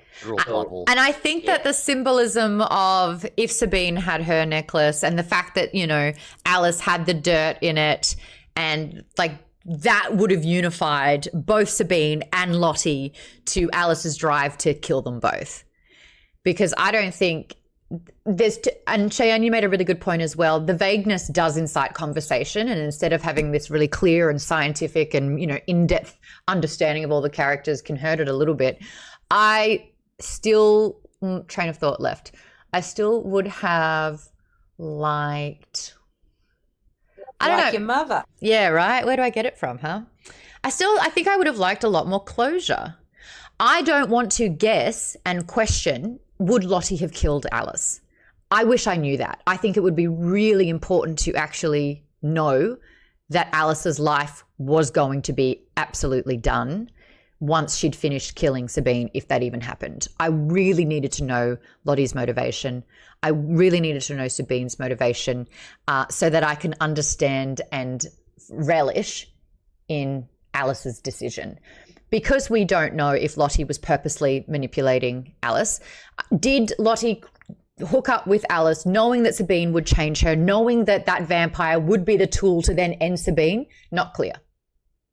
Is it happenstance? Is it coincidence? Another thing, Maude, I think that's not clear is that Alice has turned, 2 seconds ago, and Sabine 600. She's very insecure about the whole thing. No, Alice, when Alice has turned, she's trying to find Lottie because she thinks that Lottie's the one who's turned her, and she's in a real state. And then 2 seconds later, she's kind of going, well, I'm going to go and kill Sabine, one of the more powerful vampires that I know absolutely nothing about. It's kind of bizarre. Who has been stalking me for months. And who is clearly, I'm bait to get this girl to kill me. Yeah. I really did have a struggle with coming to terms with Alice's mentality and whole process of what she was trying to achieve. It just didn't make sense because she's been characterized as sort of, overwhelmed and really struggling, and then suddenly she's decided, well, I'm just going to kill Sabine. That didn't work for me at all. Agree. That said, I think this is a very, very, very hard book to write, and the more you guys talk about it and I think about it, this is a really tricky book. And the other thing I was thinking of is in the 2019 section, everybody knows about Twilight and Bella and the whole vampire thing. Mum, really quickly, are you Team Edward or Team Jacob? It was Team Jacob. Okay, continue. So, but I mean, everybody sort of read, she would have been reading about vampires, Alice as a kid, and knowing all of that sort of story. Surely the allusion to Twilight would have been there in the forefront of her mind. 100%. And put in all that in. If she walks out into the sunlight, is she going to sparkle? Like having a modern day iteration of what it is to be a vampire, and that self-exploration really important. Exactly. Hey, Mum, if I were going down the Anne Rice road, which is much more like this book, the Anne Rice stuff. People know what vampires are doing. There was no question of, well, what will happen to me? What am I to expect as a vampire? Yeah, do I sparkle? All that sort of stuff. I think that could have been in there, but you're getting a bigger book. Hey, Mum, would you still love me if I were a vampire? Yes, I would, Maude. I would, but I'd really want to have a different conversation with you than I normally do. Would you kill me? I don't think I can kill anybody. So you'd be a terrible vampire. Probably. I wouldn't want to be killing people. I really wouldn't want to be killing people. I'd want to try and mitigate all kind of horror of the whole thing. I will say, I can't kill a deer. I can't kill a deer in a game. I know. Oh my gosh, can I tell that story? So my dad's really into World of Warcraft, has been for 20 years. Dad encouraged Mum to make a character, and so Mum made a human and it looked like her. And then if you know this about World of Warcraft, the first human area, the first challenges and quests that you have is you have to kill 10 wolves, and Mum goes, absolutely not. I'm done. I will not do this. And that was the start, and the end of it was all in about 20 minutes. Was it Tia? It was deer. And I said, I can't do this. Anyway, I've never played WoW. Yeah. Do you think, Mum, that you could make 200 years pass pretty effortlessly? I suppose so. There are not enough Provided books. I didn't feel old and the same. I mean, the rot within, I know what the rot within is like because I'm like 68. But that rot within, if you got more rot within, I think you'd feel a bit uncomfortable after a couple of 100 years, and you'd want something to divert you. You'd want a better power, or you'd want something just to, to alleviate the dullness of time. I'm not sure. I don't think the rot is a physical rot for these vampires. It's more of a humanity's gone and the monster is taking over a little bit more. It's the I hunger and I'm caving into the hunger. Yeah, I know. That's what I mean. The parallel in human terms is that the rot within is that you're in more pain and you've got more problems. But yes, that idea of rot within is a euphemism for becoming more immoral and unethical and less useful. I thought it was the mental rot, the guilt of killing, the guilt of lives taken. Excuse me, losing your humanity, says Cheyenne. That's exactly what it is, and I wish we had more evidence. No, Jeff, what do you think rot is? I asked that question actually. Is rot just time, or is rot to do with? Oh yeah. The actions that you take. I don't. And this is another thing that I think isn't explicitly said in the book. It's just we rot too. And is rot inevitable, or is it depicted on the choices that you make in your vampire state? Is it the slippery slope? Did we see Hector and Renata with rot? What did rot look like to them? Well, Mateo says that it's inevitable. He says we are not immortal. People, like, we do rot. I would love... What causes it is the question. Do you think that we needed more... We've talked about needing more Sabine in the second half of the book, a Mateo cameo in the second half of the book. Aaron... I think more Mateo, period. I know, he's my favorite character by far. He's the moral compass that says you don't have to be... Basically, it's like Mateo is almost general trauma breaking. You don't have, just because you had something done to you doesn't mean you have to continue doing it to other people, really. And it was such a beautiful story of hope and discovery and discipline and acceptance, accepting his human lover. I think that once Sabine has spiraled and she's now a monster, having Mateo in here, or we recognize that he knew Sabine 1.0. Oh, I've met a Sabine earlier. Oh, interesting. What a coincidence. Could Mateo have learned that Maria killed Sabine and took her moniker, took her identity? Could that have been motivation? Like, could we have seen that come to fruition? There are a lot of loose threads. Aaron. I basically just wanted to emphatically agree. Yes, we needed more Mateo, especially since when he left, he said he was going to America. Yes. That's why I first thought, like, is Ezra Mateo, and he just, like, lost the accent? Because he said, I've been here since the Revolution, and that doesn't mean that he's... Was it the Spanish? Right. Oh, I love Mateo taking on the name Ezra and a new identity, because he'd been Mateo for too long. Maria became Sabine, and then who knows what else. Yeah. Like, clearly, like, they like to, like, shed names like clothes kind of thing, that's interesting. Also, Mum made a really great point. If you can make vampires, with just a quick bite and exchange, why aren't there more vampires, especially as time goes on? Surely that number would compound ridiculously over time. For each vampire created, how many do they make? Like, sparingly in the Spanish era, I guess kind of makes sense. But by 2019, you would think that there would be more. It just feels like there is... Thank you, Adam Vision. Adam Vision, my mum's in this stream. My mum's here. I don't know if she can read the chat on Twitch, which is great. So maybe you dodged that one. But I'm glad to hear it. I can't read anything. Good. Say hi to Adam, Mum. She won't do it. Hi, Adam. There she goes. Scoobs says, a following book would be interesting because Alice isn't toxic. There you go.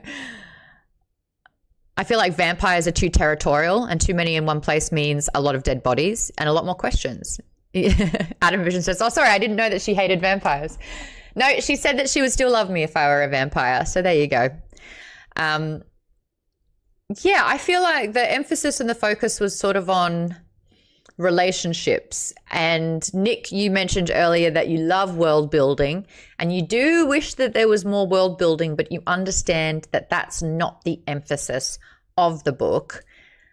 I just think if she writes so well, like I do compare it to the Vicious series. There was a lot of action, there was a lot of violence, and it was power focused.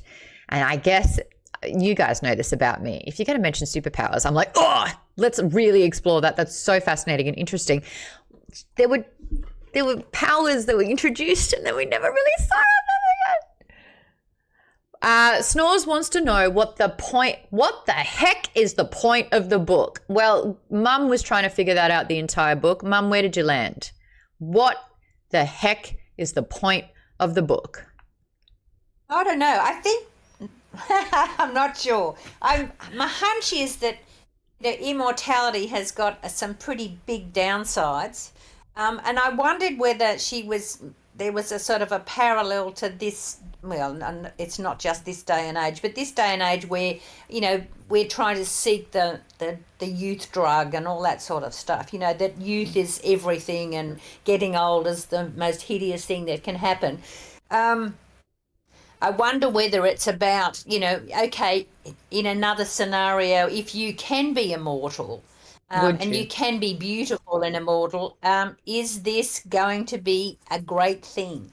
Perhaps that's it. We did talk about that in the first stream, where if there was enough consequence of being a vampire, what was the cost? And I think it's really important, especially like I said this with superpowers as well, there needs to be balance. You can't have an unending store of power that you can just, use without consequence. There needs to be balance. And was there enough balance? Was there enough consequence being a vampire here? Aaron said, why didn't Lottie just claim a whole city like Mateo? Sabine never taught her how. Sabine had that power. To claim a space. She just didn't think to extrapolate to a whole bigger space, though. Yeah, she just thought, that goes back to my point that Lottie stayed stupid. Well, Sabine made sure she stayed stupid.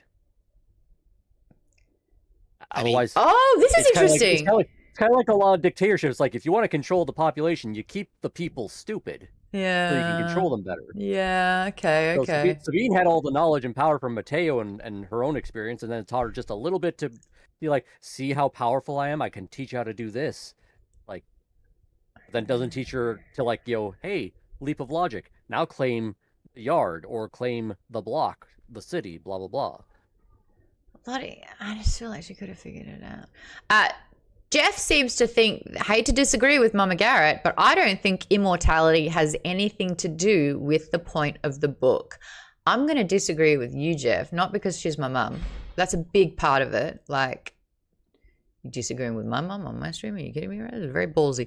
The theme of immortality is across most of Victoria's books. So if you take a bigger step back and look at The Invisible Life of Addie LaRue, and I said this because I was telling Mum about the other books, and she pinned it together. She was like, oh, a theme in all of these is immortality. So Invisible Life of Addie LaRue, it's a Faustian, what's it called? A Faustian bet? A Faustian... Deal. Bargain. That's what it was, Mum. I couldn't think of it that time. She makes a Faustian bargain basically to have immortality, and it has a cost, right? No one ever remembers her. Vicious, one of the powers is invincibility, and that kind of pertains to a level of immortality. We were looking at whether you have offensive or defensive powers as well, and one of them is, to stay alive for as long as possible.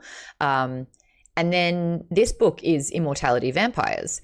So there is something desirable about immortality that I do believe does have a place in these books. You added to the document, I'd love to talk about what you feel the metaphor is with vampirism. You say, I think vampirism in this book is a metaphor for insatiable hunger and desire. It isn't just bloodlust. It seems to represent a deep, often destructive longing for things that society denies women. Freedom, autonomy, control, love, and self-expression. Each of the three main characters, Maria, Charlotte, and Alice, is driven by a distinct hunger related to the status of women in their time. So Maria's hunger for escape from a life where she was merely a prize or a pawn in men's games. Charlotte's hunger was for connection and love that transcends societal constraints, particularly in a restrictive Victorian era. And Alice's hunger was for understanding, meaning, and answers in a more contemporary setting, dealing with grief and detachment. I agree with you completely, except I don't feel like their hunger was explored enough. But I agree that that is their level of vampirism, right? It's their hunger. It's the striving for the things that they were denied. You know, they can't ever quench that particular thirst. And that's what they're trying to recover. Yeah, I think... So for me, like, I guess I didn't get a thing vis-a-vis Immortality, and this again is my first V. Schwab book, so maybe if I had read others, I would see more of that. But to me, this was very feminist, which I'm all about. That's great. And so I really think Tim's asleep. It was putting this book is feminist. it was. Sorry, I didn't mean to out you like that. I'm not asleep. Okay. I wasn't asleep. Okay. It was putting like it. Sorry, Jeff. No, it's no problem. It's. I liked the fact that I think it is deeply feminist, but it also like allows there to be some anger to it and some like fighting back against the patriarchy and this sort of really giving women power, but like in a way that is not always great. Like it's evil too. Like and there's some like realism to that where even if you get what you want, it's not always what you want. And like to me, that's more of what the book is about. It's about that message. Mortality to me was okay. I like that. I agree with Cheyenne. It in all capitals needs more rage, needs more pain. Yes, that's what it is. Vaden, you've had your hand up. Oh, I turned what about? We've been talking about a lot. We've been talking about immortality. We've been talking about feminist rage. We've been talking about the hunger, vampirism. Yeah, it was about what actually what Aaron mentioned earlier about the keeping Lottie ignorant and like controlled by Sabine. Like, but you're right though. Like that she should have taken a lot more control of her life, especially once she left Sabine, because like she had the two other vampires she talked to. Like she had the Americans. She could have talked to them and said, "Hey, you're two vampires. I don't have a mentor. My mentor sucks. She's mad. She's mad. She won't let me learn anything. Teach me stuff. Yeah, she doesn't learn anything at all from them. She's kind of okay. They can't help her a little bit and send her off her way, and that's it. It's like, okay, you could have done so much with that.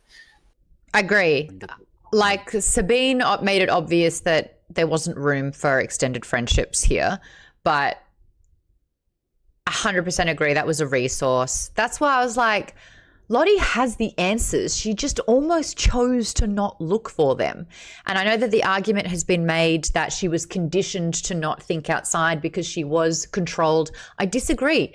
During her human years, she was very curious, and I struggle to believe that Lottie wouldn't use all resources available and wouldn't test her powers or wouldn't figure out all of her strengths that she has available to her and maximize them.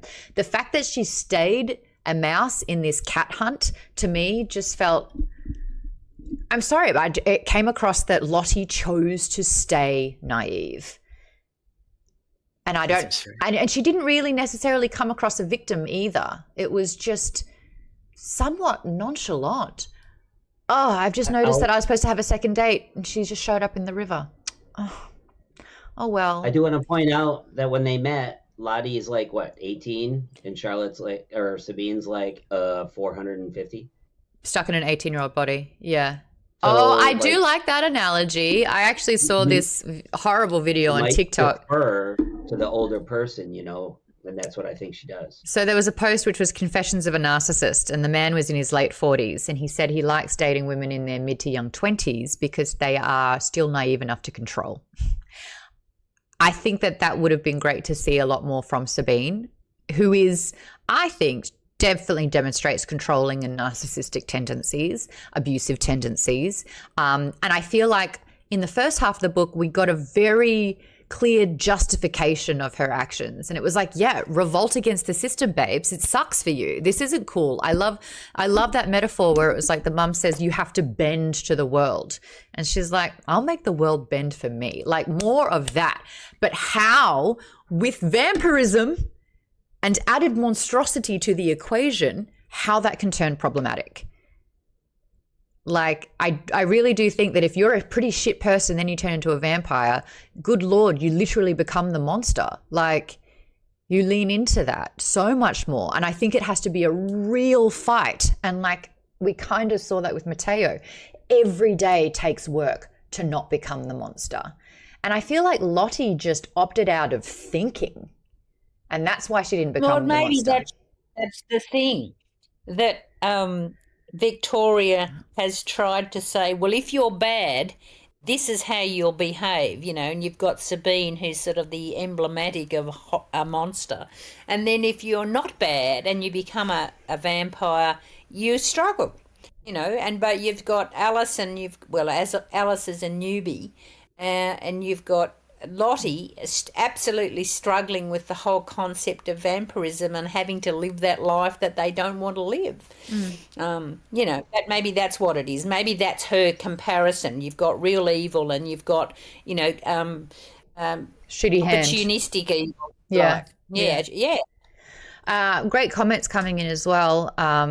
Aaron says, I feel like Lottie was reluctant because she was very aware of Sabine's quickness to anger to things that go against her in whatever way that might be.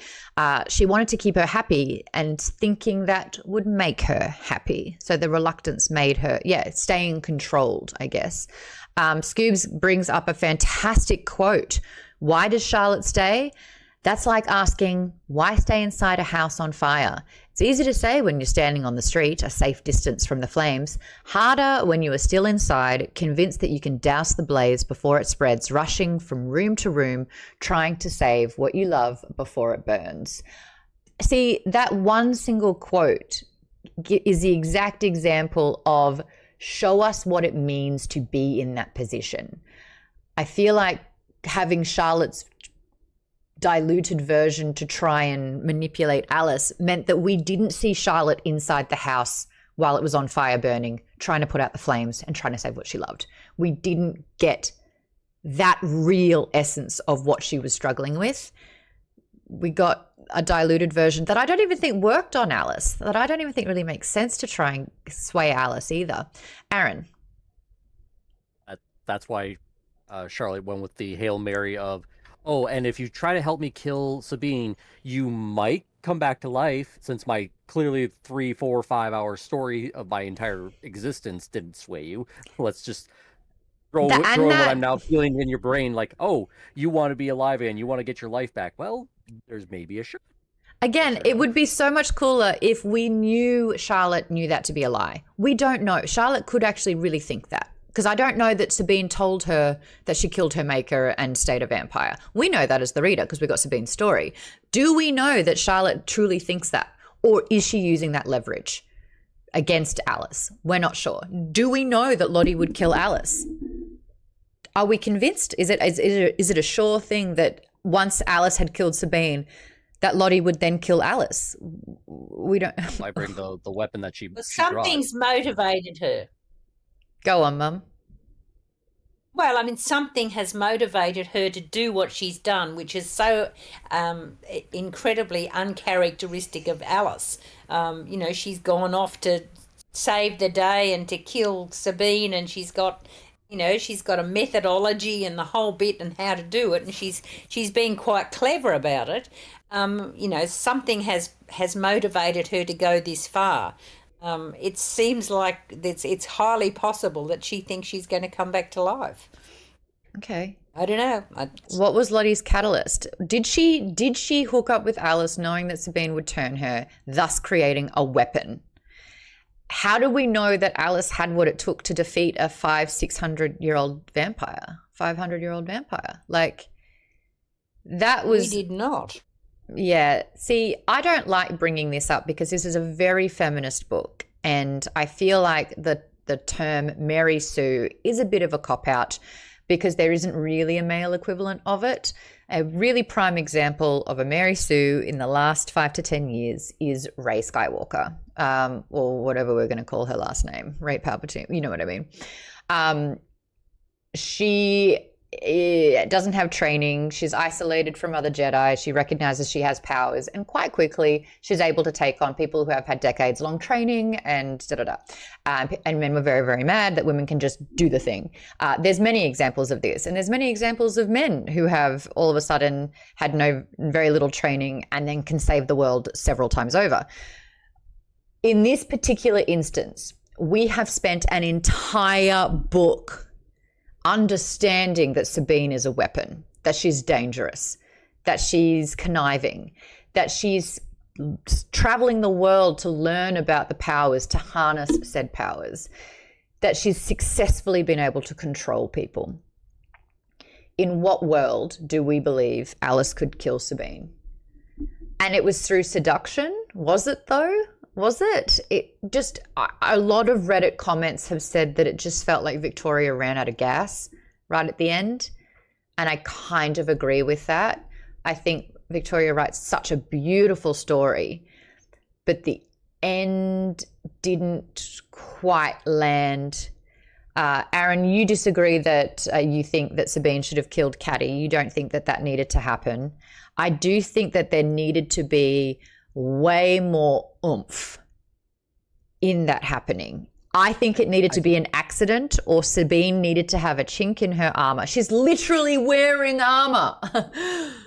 What is it? And is it Sabine's desire, or like, I really don't know. Like, it just was not clear enough. What do you think, Aaron?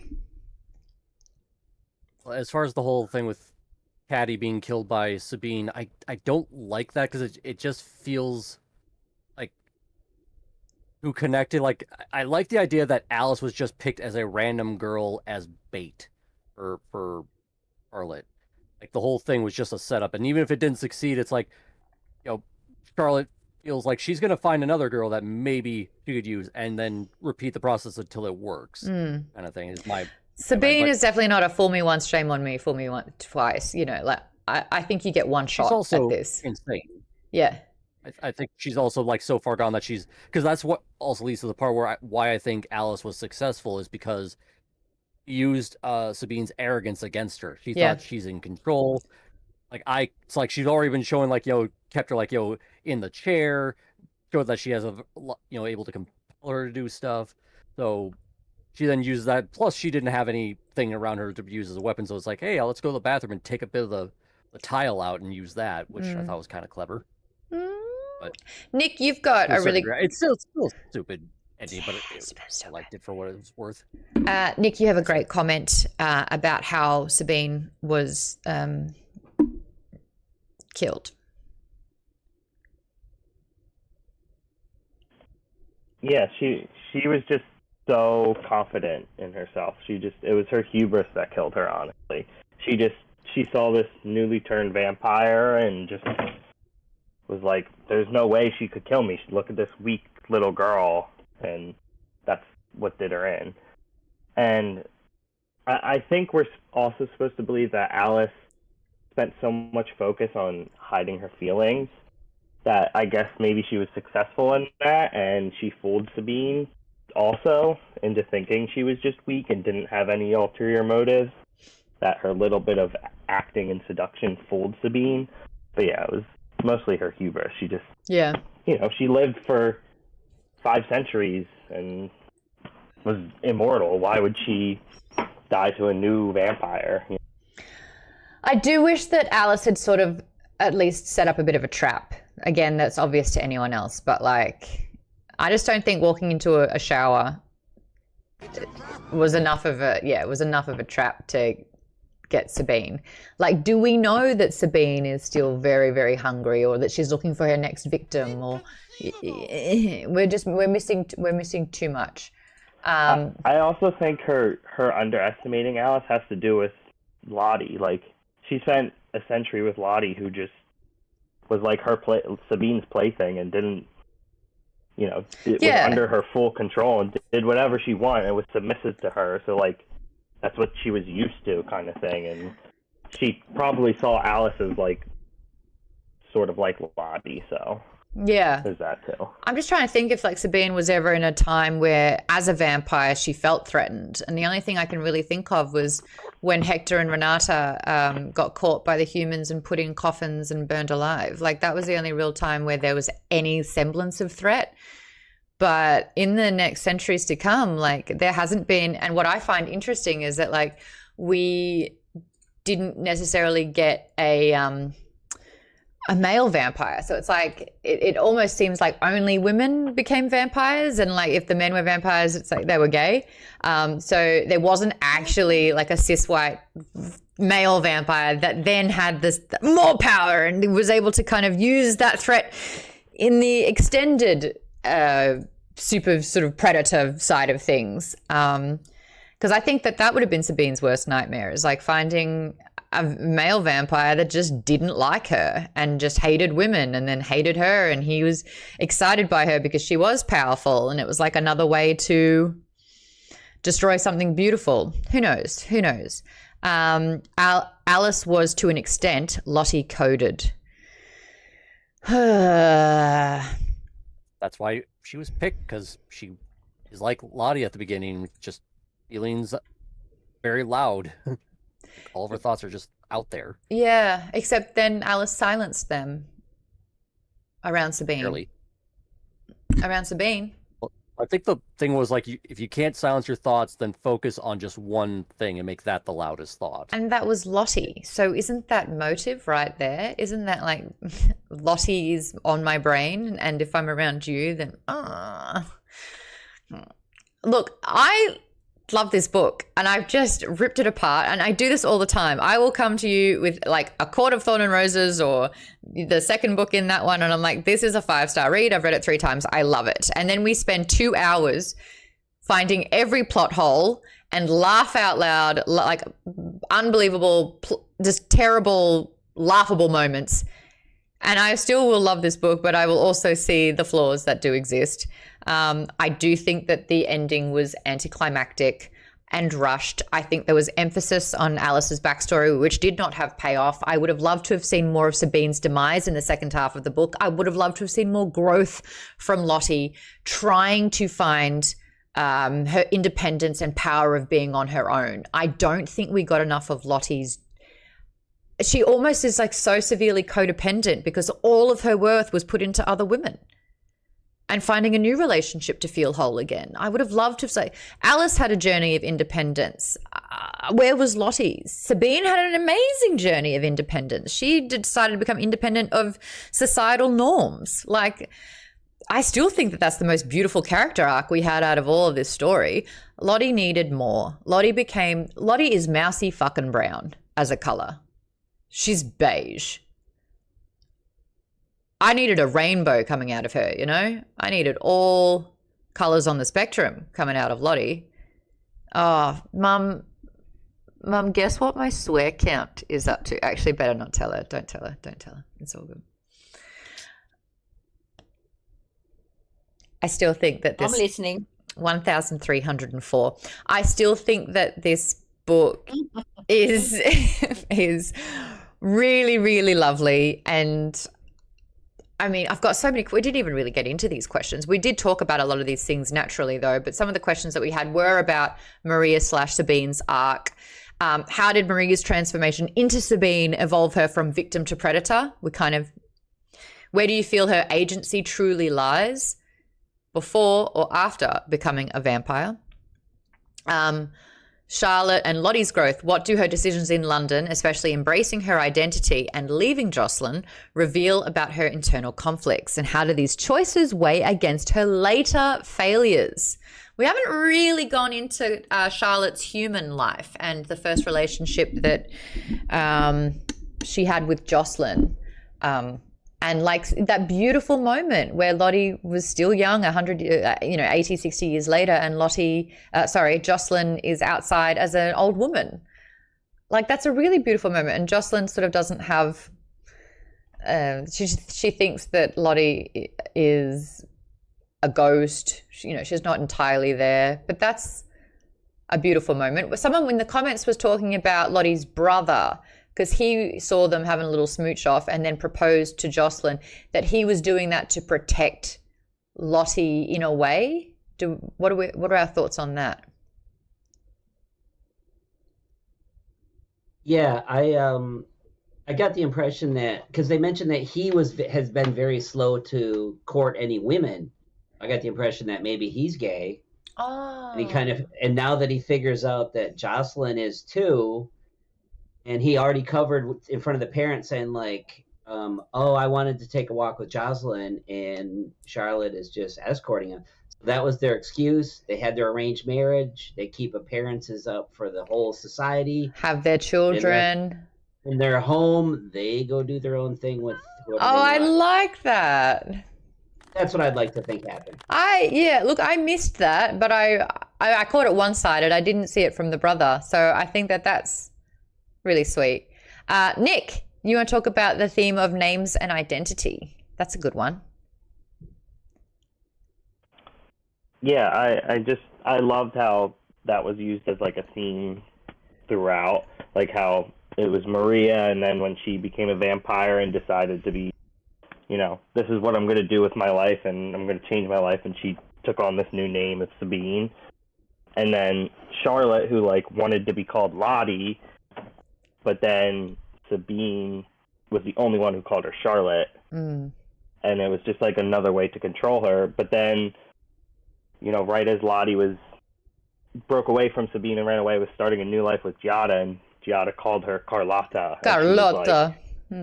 Yeah, it was just like another way for her to like start a new life with a new name kind of thing. And then we saw how that worked out for her. But it was just like a really cool theme I noticed throughout the whole book.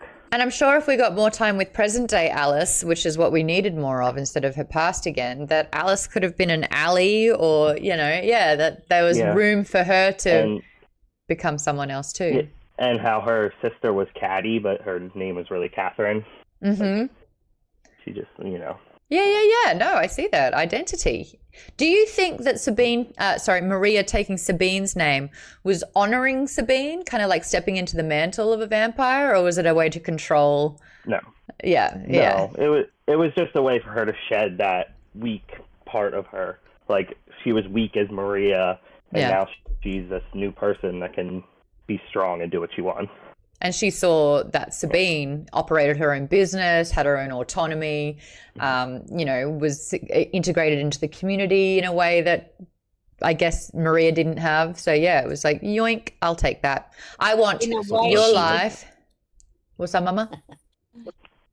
I'm just thinking she's been shown the way by Sabine 1. Yeah. This is what you do. You become a widow. You can live in a community. You can contribute. You can do all these sort of things and, have a life. And she just completely dismisses the whole thing. Yeah. And just doesn't stop. Like, I will give you life. And she's like, great, I'll take yours. I'll take your name. I'll take your abilities. I will literally take your life from you. Thank you. Thanks for everything. Again, we also thought that there was a bit of a power imbalance there. Like, Sabine 1.0 had been living a very long time as a vampire, was turning Maria and says, stop. Just please stop. What is this, like gentle parenting in 2025? Please stop. Put that down. Oh, don't throw that.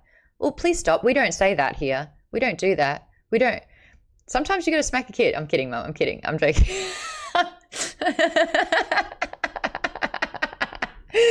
But like, we just thought that there was a bit of a power. Yeah, you got to say no. I keep forgetting that this is out there forever, and people don't use context. The power imbalance was that Sabine was a lot older and could have forced Maria off her. It was like, okay, I'm cutting you off, stop now. But the fact that like Sabine 1.0 literally perished and died because she couldn't get Maria to stop drinking from her, we call BS on that one. A little bit of BS for that one. Other conversations that I had in the document, I had stories about character and arcs, and again, the ending. The antagonist clarity. Who is the true villain? What is the true villain? Is it Sabine? Is it Charlotte? Is it vampiric rot? Is conflict more external or internal or both? I'm really making you think here. If we're talking about individuals, yeah, Sabine is like about as villainous as it gets. Like, I don't know. It's pretty difficult to get more. Jeff says the patriarchy is the villain. Scoob says narcissism. Lisa says vampirism itself. The villain is the plot holes. There you go. Money-grabbing publishers are the true villain. Looking at plot and structure, I was talking about timeline weaving. How effectively does the novel intertwine the 3 centuries spanning stories? Were there any revelations, like the connection via medicines or bloodline? Was anything kind of particularly impactful with time? I still think that feminism throughout the centuries was more addressed earlier and not later, or how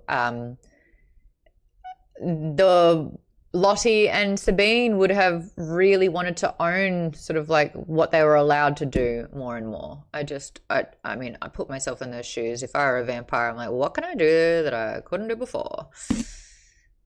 Eat people, obviously. Mum, do you think that I would become evil if I were a vampire? Would I make a good vampire? What was the question? Do you think? What was the question? Do you think I'd be evil if I were a vampire? Oh, that's a good question, Maude. That's a very good question. I just can't. I can't imagine. Maybe a little bit. Yeah. You know what? I think no one is shocked by your answer in the community. I have never tried to convince anyone otherwise that if I were a vampire, I'd be a little... I mean, my whole last discussion for the first half of the book was, I totally understand Sabine as a character. I think her means are completely justified. I absolutely get it. Jeff's face palming. I'm like, yeah, I get it. Like, done.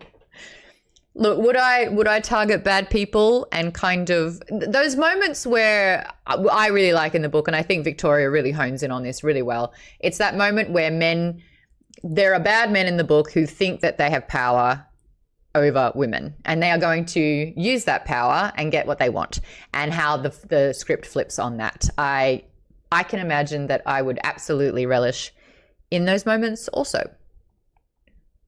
We didn't really talk about, what was her name? She sent Lottie to Ezra, being black and calling out the states and their treatment of people of color. I also noticed that Antonia, this described how her voice was so velvety, how she would just oozed class. Absolutely first thought I had as well. She was a black woman in the South, and they met in the late 1800s, I believe. Isn't that when they first crossed paths, or was it early 90s? It was after the war, because they were still in London during the First and Second World War.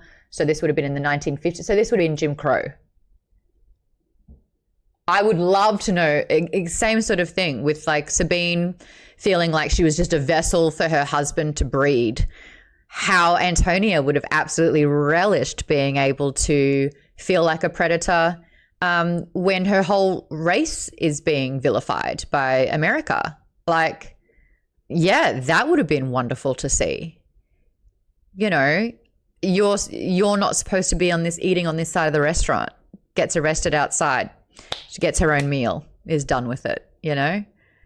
Like, yeah, I would have loved to have seen a little bit of that. I mean, we were kind of talking about it in the last half of the book as well. How heavy-handed are you with some of these things? Do you want more nuance? Do you want subtleties? Do you want to be bopped over the head with it? how harsh or how firm do you want the messaging to be? Intersectionalism. Yeah, what that would have been like. Because Antonia, I think, then went to London as well. But we got 3 different centuries. We got different forms of classism-ish in a way, but we definitely didn't get anything about race. And when we are delving in these times, actually, Mum made a really good point as well. During the Spanish era with Maria and then Sabine, there would have been much more of an emphasis on Catholicism. And Mum, do you want to talk about it, Mama? How she thought that Sabine would have really warred internally with Catholicism, and how she would Catholicism. I did it again. I said the same thing to you 4 days ago, and you corrected me then, and I was like, no, Mother, I will not learn this lesson. Catholicism, with being evil and corrupt. God, I'm not blessed anymore. Like I'm going to hell. I'm a hellish fiend. I've taken lives, and how like the guilt of God. I think that, I mean, she would have been raised Catholicism, going to church and had a complete religious experience, so that there must be something that was going on there that would make her, reflect on God and religion and things like that, and where she stands as a vampire within the context of the church and etc. Because she's just being cautious. This is Victoria. She's just being cautious, I think, a little bit perhaps. But it's the context of that time. I think. I mean, I might be wrong, but I think that there would have been a strong, very religious sort of feel in Spain at that time. I do too. A church was mentioned. There was a church. Yeah. But Catholicism. I like Catholicism. That's a fun one. But I liked that observation, Mum. I thought it was really well done. How are we already so far over time? There you go. Location matters, talking about the era and how that impacted the story. London, America, the 19th and 20th centuries. The violence escalation was another question I have. And then, vampire mythology and themes as well. So hunger versus humanity, which character best embodies the metaphor of vampirism as consuming desire? Maria had a desire for freedom. Charlotte had a desire for belonging or companionship, and Alice had a desire for purpose.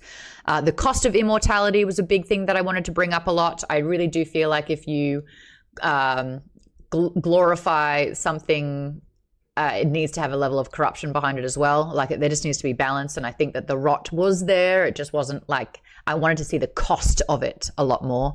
Like if you're getting immortality, what is the price that you're going to pay? Because there's always a cost, and I wanted to see the price of it a little bit more. Queer identity and freedom. Oh, Jeff, you had something? Who popped in for that? Me. Oh, Vaden, yes. Yeah, I completely agree with that. Like, especially because for a lot of the things that we think of as a disadvantage to being a vampire, the sunlight and other stuff, they kind of get around. Like there's that's an actual kills you over that. There's you have to worry about other stuff as much. Like the holy symbols don't really seem to work. Like even it's just kind of ridiculous. You're just gaining a bunch of power, and if you're evil, there's no problems really. Like if you're good, you have to struggle with things. But if you're evil, it's just straight up a massive benefit to your life, and you have almost no consequences really. Mm-hmm. So that's always an issue to me. There really needs to be, especially it's definitely an issue. And that could have been a quick fix. Like when I already forget his name, Alessandro 2.0, how he was quickly made and was just causing carnage. I kind of wanted Matteo to be like, oh, I had to kill him because the rot was going to get him not soon after. Like the rot would have consumed him at the speed that he was going. Like, you know what I mean? Like, well, if he was, Jeff's confused. No. Not confused, just don't necessarily agree. Well, I wanted to see They got rid of him. But he was creating chaos. He was fucking up. He was pooping in his house. Yes. But the choices that Alessandro 2.0 were making were evil and with carnage and destruction, and that should have manifested a rot a lot faster. And so all Matteo had to do is be like, the longer the rot would have taken him a lot sooner. Like, you know, there was a consequence to that level of behavior. He was pooping in the house, yes. But I also, even that quick line of, he would have killed him. So he would have just spiraled, and he's a ticking time bomb, essentially. This man was a ticking time bomb because he couldn't stop. Yep. Queer identity and freedom. Does vampirism parallel the exploration of sexuality across eras? Did it? Yeah, that was, I know that was probably one of Victoria's priorities, was queer relationships and that exploration. So I wanted to talk a little bit more about that. And Ken, I think you made a really good point of, well, Lottie was controlled in so many ways that she didn't even have like permission for sexual exploration in her own relationship. What did the soil symbolize for you? Were they trying to bury the past, grow from something new, or disappear into it? Did Sabine ever love anyone but herself? Or was that her power move? Was her love control? Yes. Great. And immortality is a scam. Discuss. These women live forever, but they lose everything. Is the cost truly worth it? There you go. That's kind of like all the... Yes, Mama? Sorry, I interject. Bury our bones in the midnight soil. Of course, the first thing I thought was that it was Alice's bones, because she was called Bones by Catty, and I kind of wondered whether she was writing that Catty story for that reason, to justify the title and to sort of imply that it was going to be Alice that was the one that was eventually killed. Anyway, that's just an aside. And it was totally the opposite. Alice was the harbinger, really. She was the one who brought the death. And we don't know what Alice is doing now. It didn't have a satisfying ending at all for Alice. I don't Like, feel. did she just go back to class, or does she like take night courses now at school? Like, what? How's that working? We don't know. Is her and Ezra gonna like run the cafe together? Ezra gonna be pissed that she killed Lottie? Like, cause... Yeah. What is that consequence? Why didn't Ezra step up when Lottie asked for help, and why didn't Ezra take care of Sabine?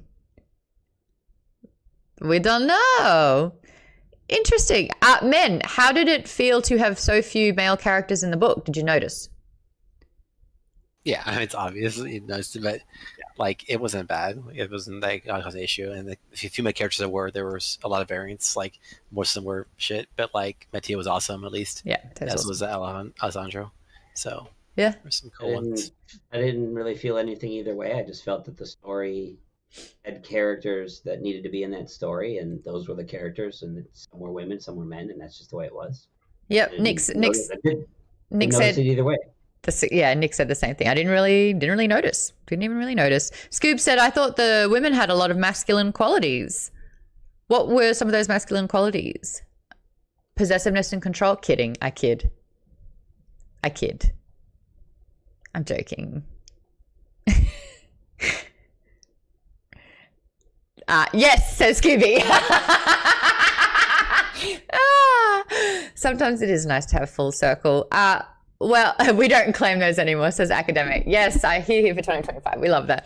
That was our... Maude, probably, you've got Sabine as a doormat in her life, in her human life. Yep. And then you've got the very strong contrast of her being completely different as a vampire. So I think that test of the Maria was never a doormat. Maria was told she should be. Nope, not once. Maria was told she was a doormat, and so Maria built a door.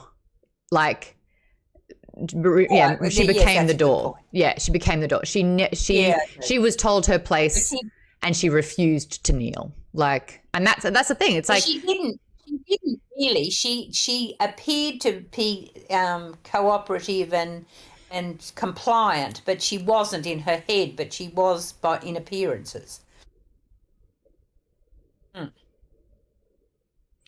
She basically took the all. morning after pill equivalent of the time every time Yeah, her yeah. husband tried to. But that's a passive aggression thing. It wasn't when she was talking to her family and when she was dealing with the family and her husband. She killed them. Mum, she killed them.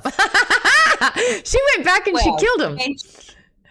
Yeah, but she killed them when she was a vampire. She used all the resources she had available to her to be able to survive in her life. The perception of her was that she was playing a passive role. It wasn't that she was passive, but she was playing, the appearance was that she was playing a passive role. She was doing what she was told. All right, maybe there's... Okay.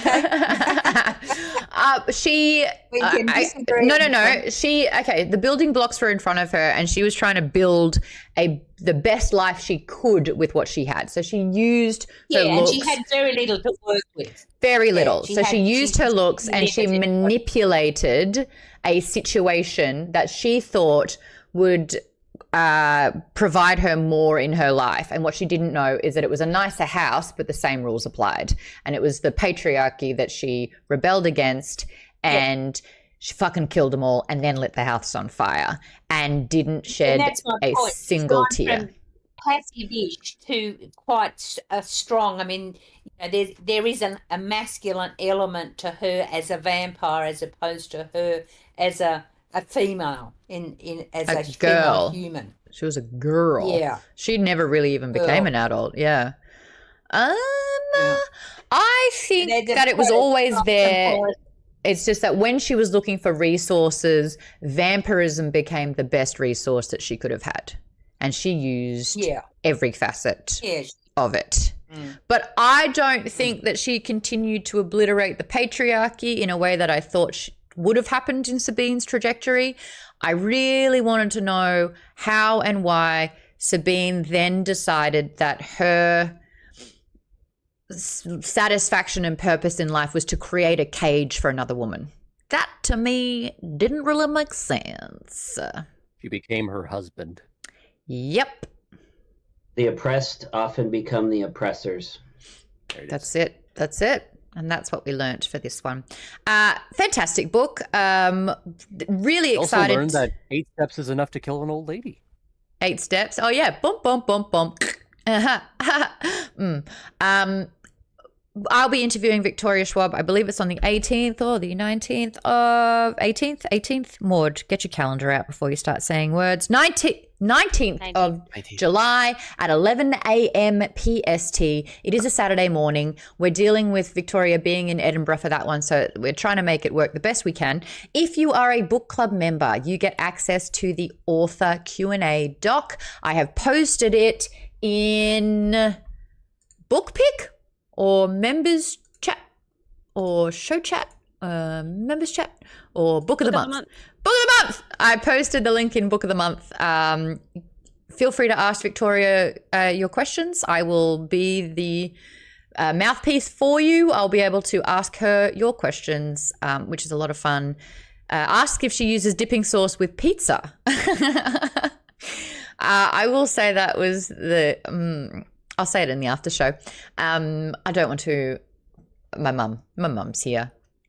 Mum, did you know that Americans will dip their pizza in ranch dressing? Oh, I didn't know that. That's not fair. That's not fair. You can't put that on all of us. Also, put that evil on us. They also dip it in. Weird Americans dip their pizza in ranch. It's like, how can I get fatter faster? Rah, rah, rah. Anyway, yeah, it's just calorie saturation. But I bet it tastes real good. I'm going to be interviewing V.E. Schwab for that one. We've already announced our July. I'm sorry, Shan. I've also we picked our July books. We're going to be reading This Inevitable Ruin, which is book 7 of the Dungeon Crawler Carl saga. Mama got Darcy to start Dungeon Crawler Carl. I think he got to book 5 in that one. That's going to be a lot of fun. We love Dungeon Crawler Carl around here. And we have a bonus book because we have read the first 2 books of the Storm. Some of us have read the first 2 books of the Stormlight Archive. The first novella that is in order is after Words of Radiance, and it's Edge Dancer.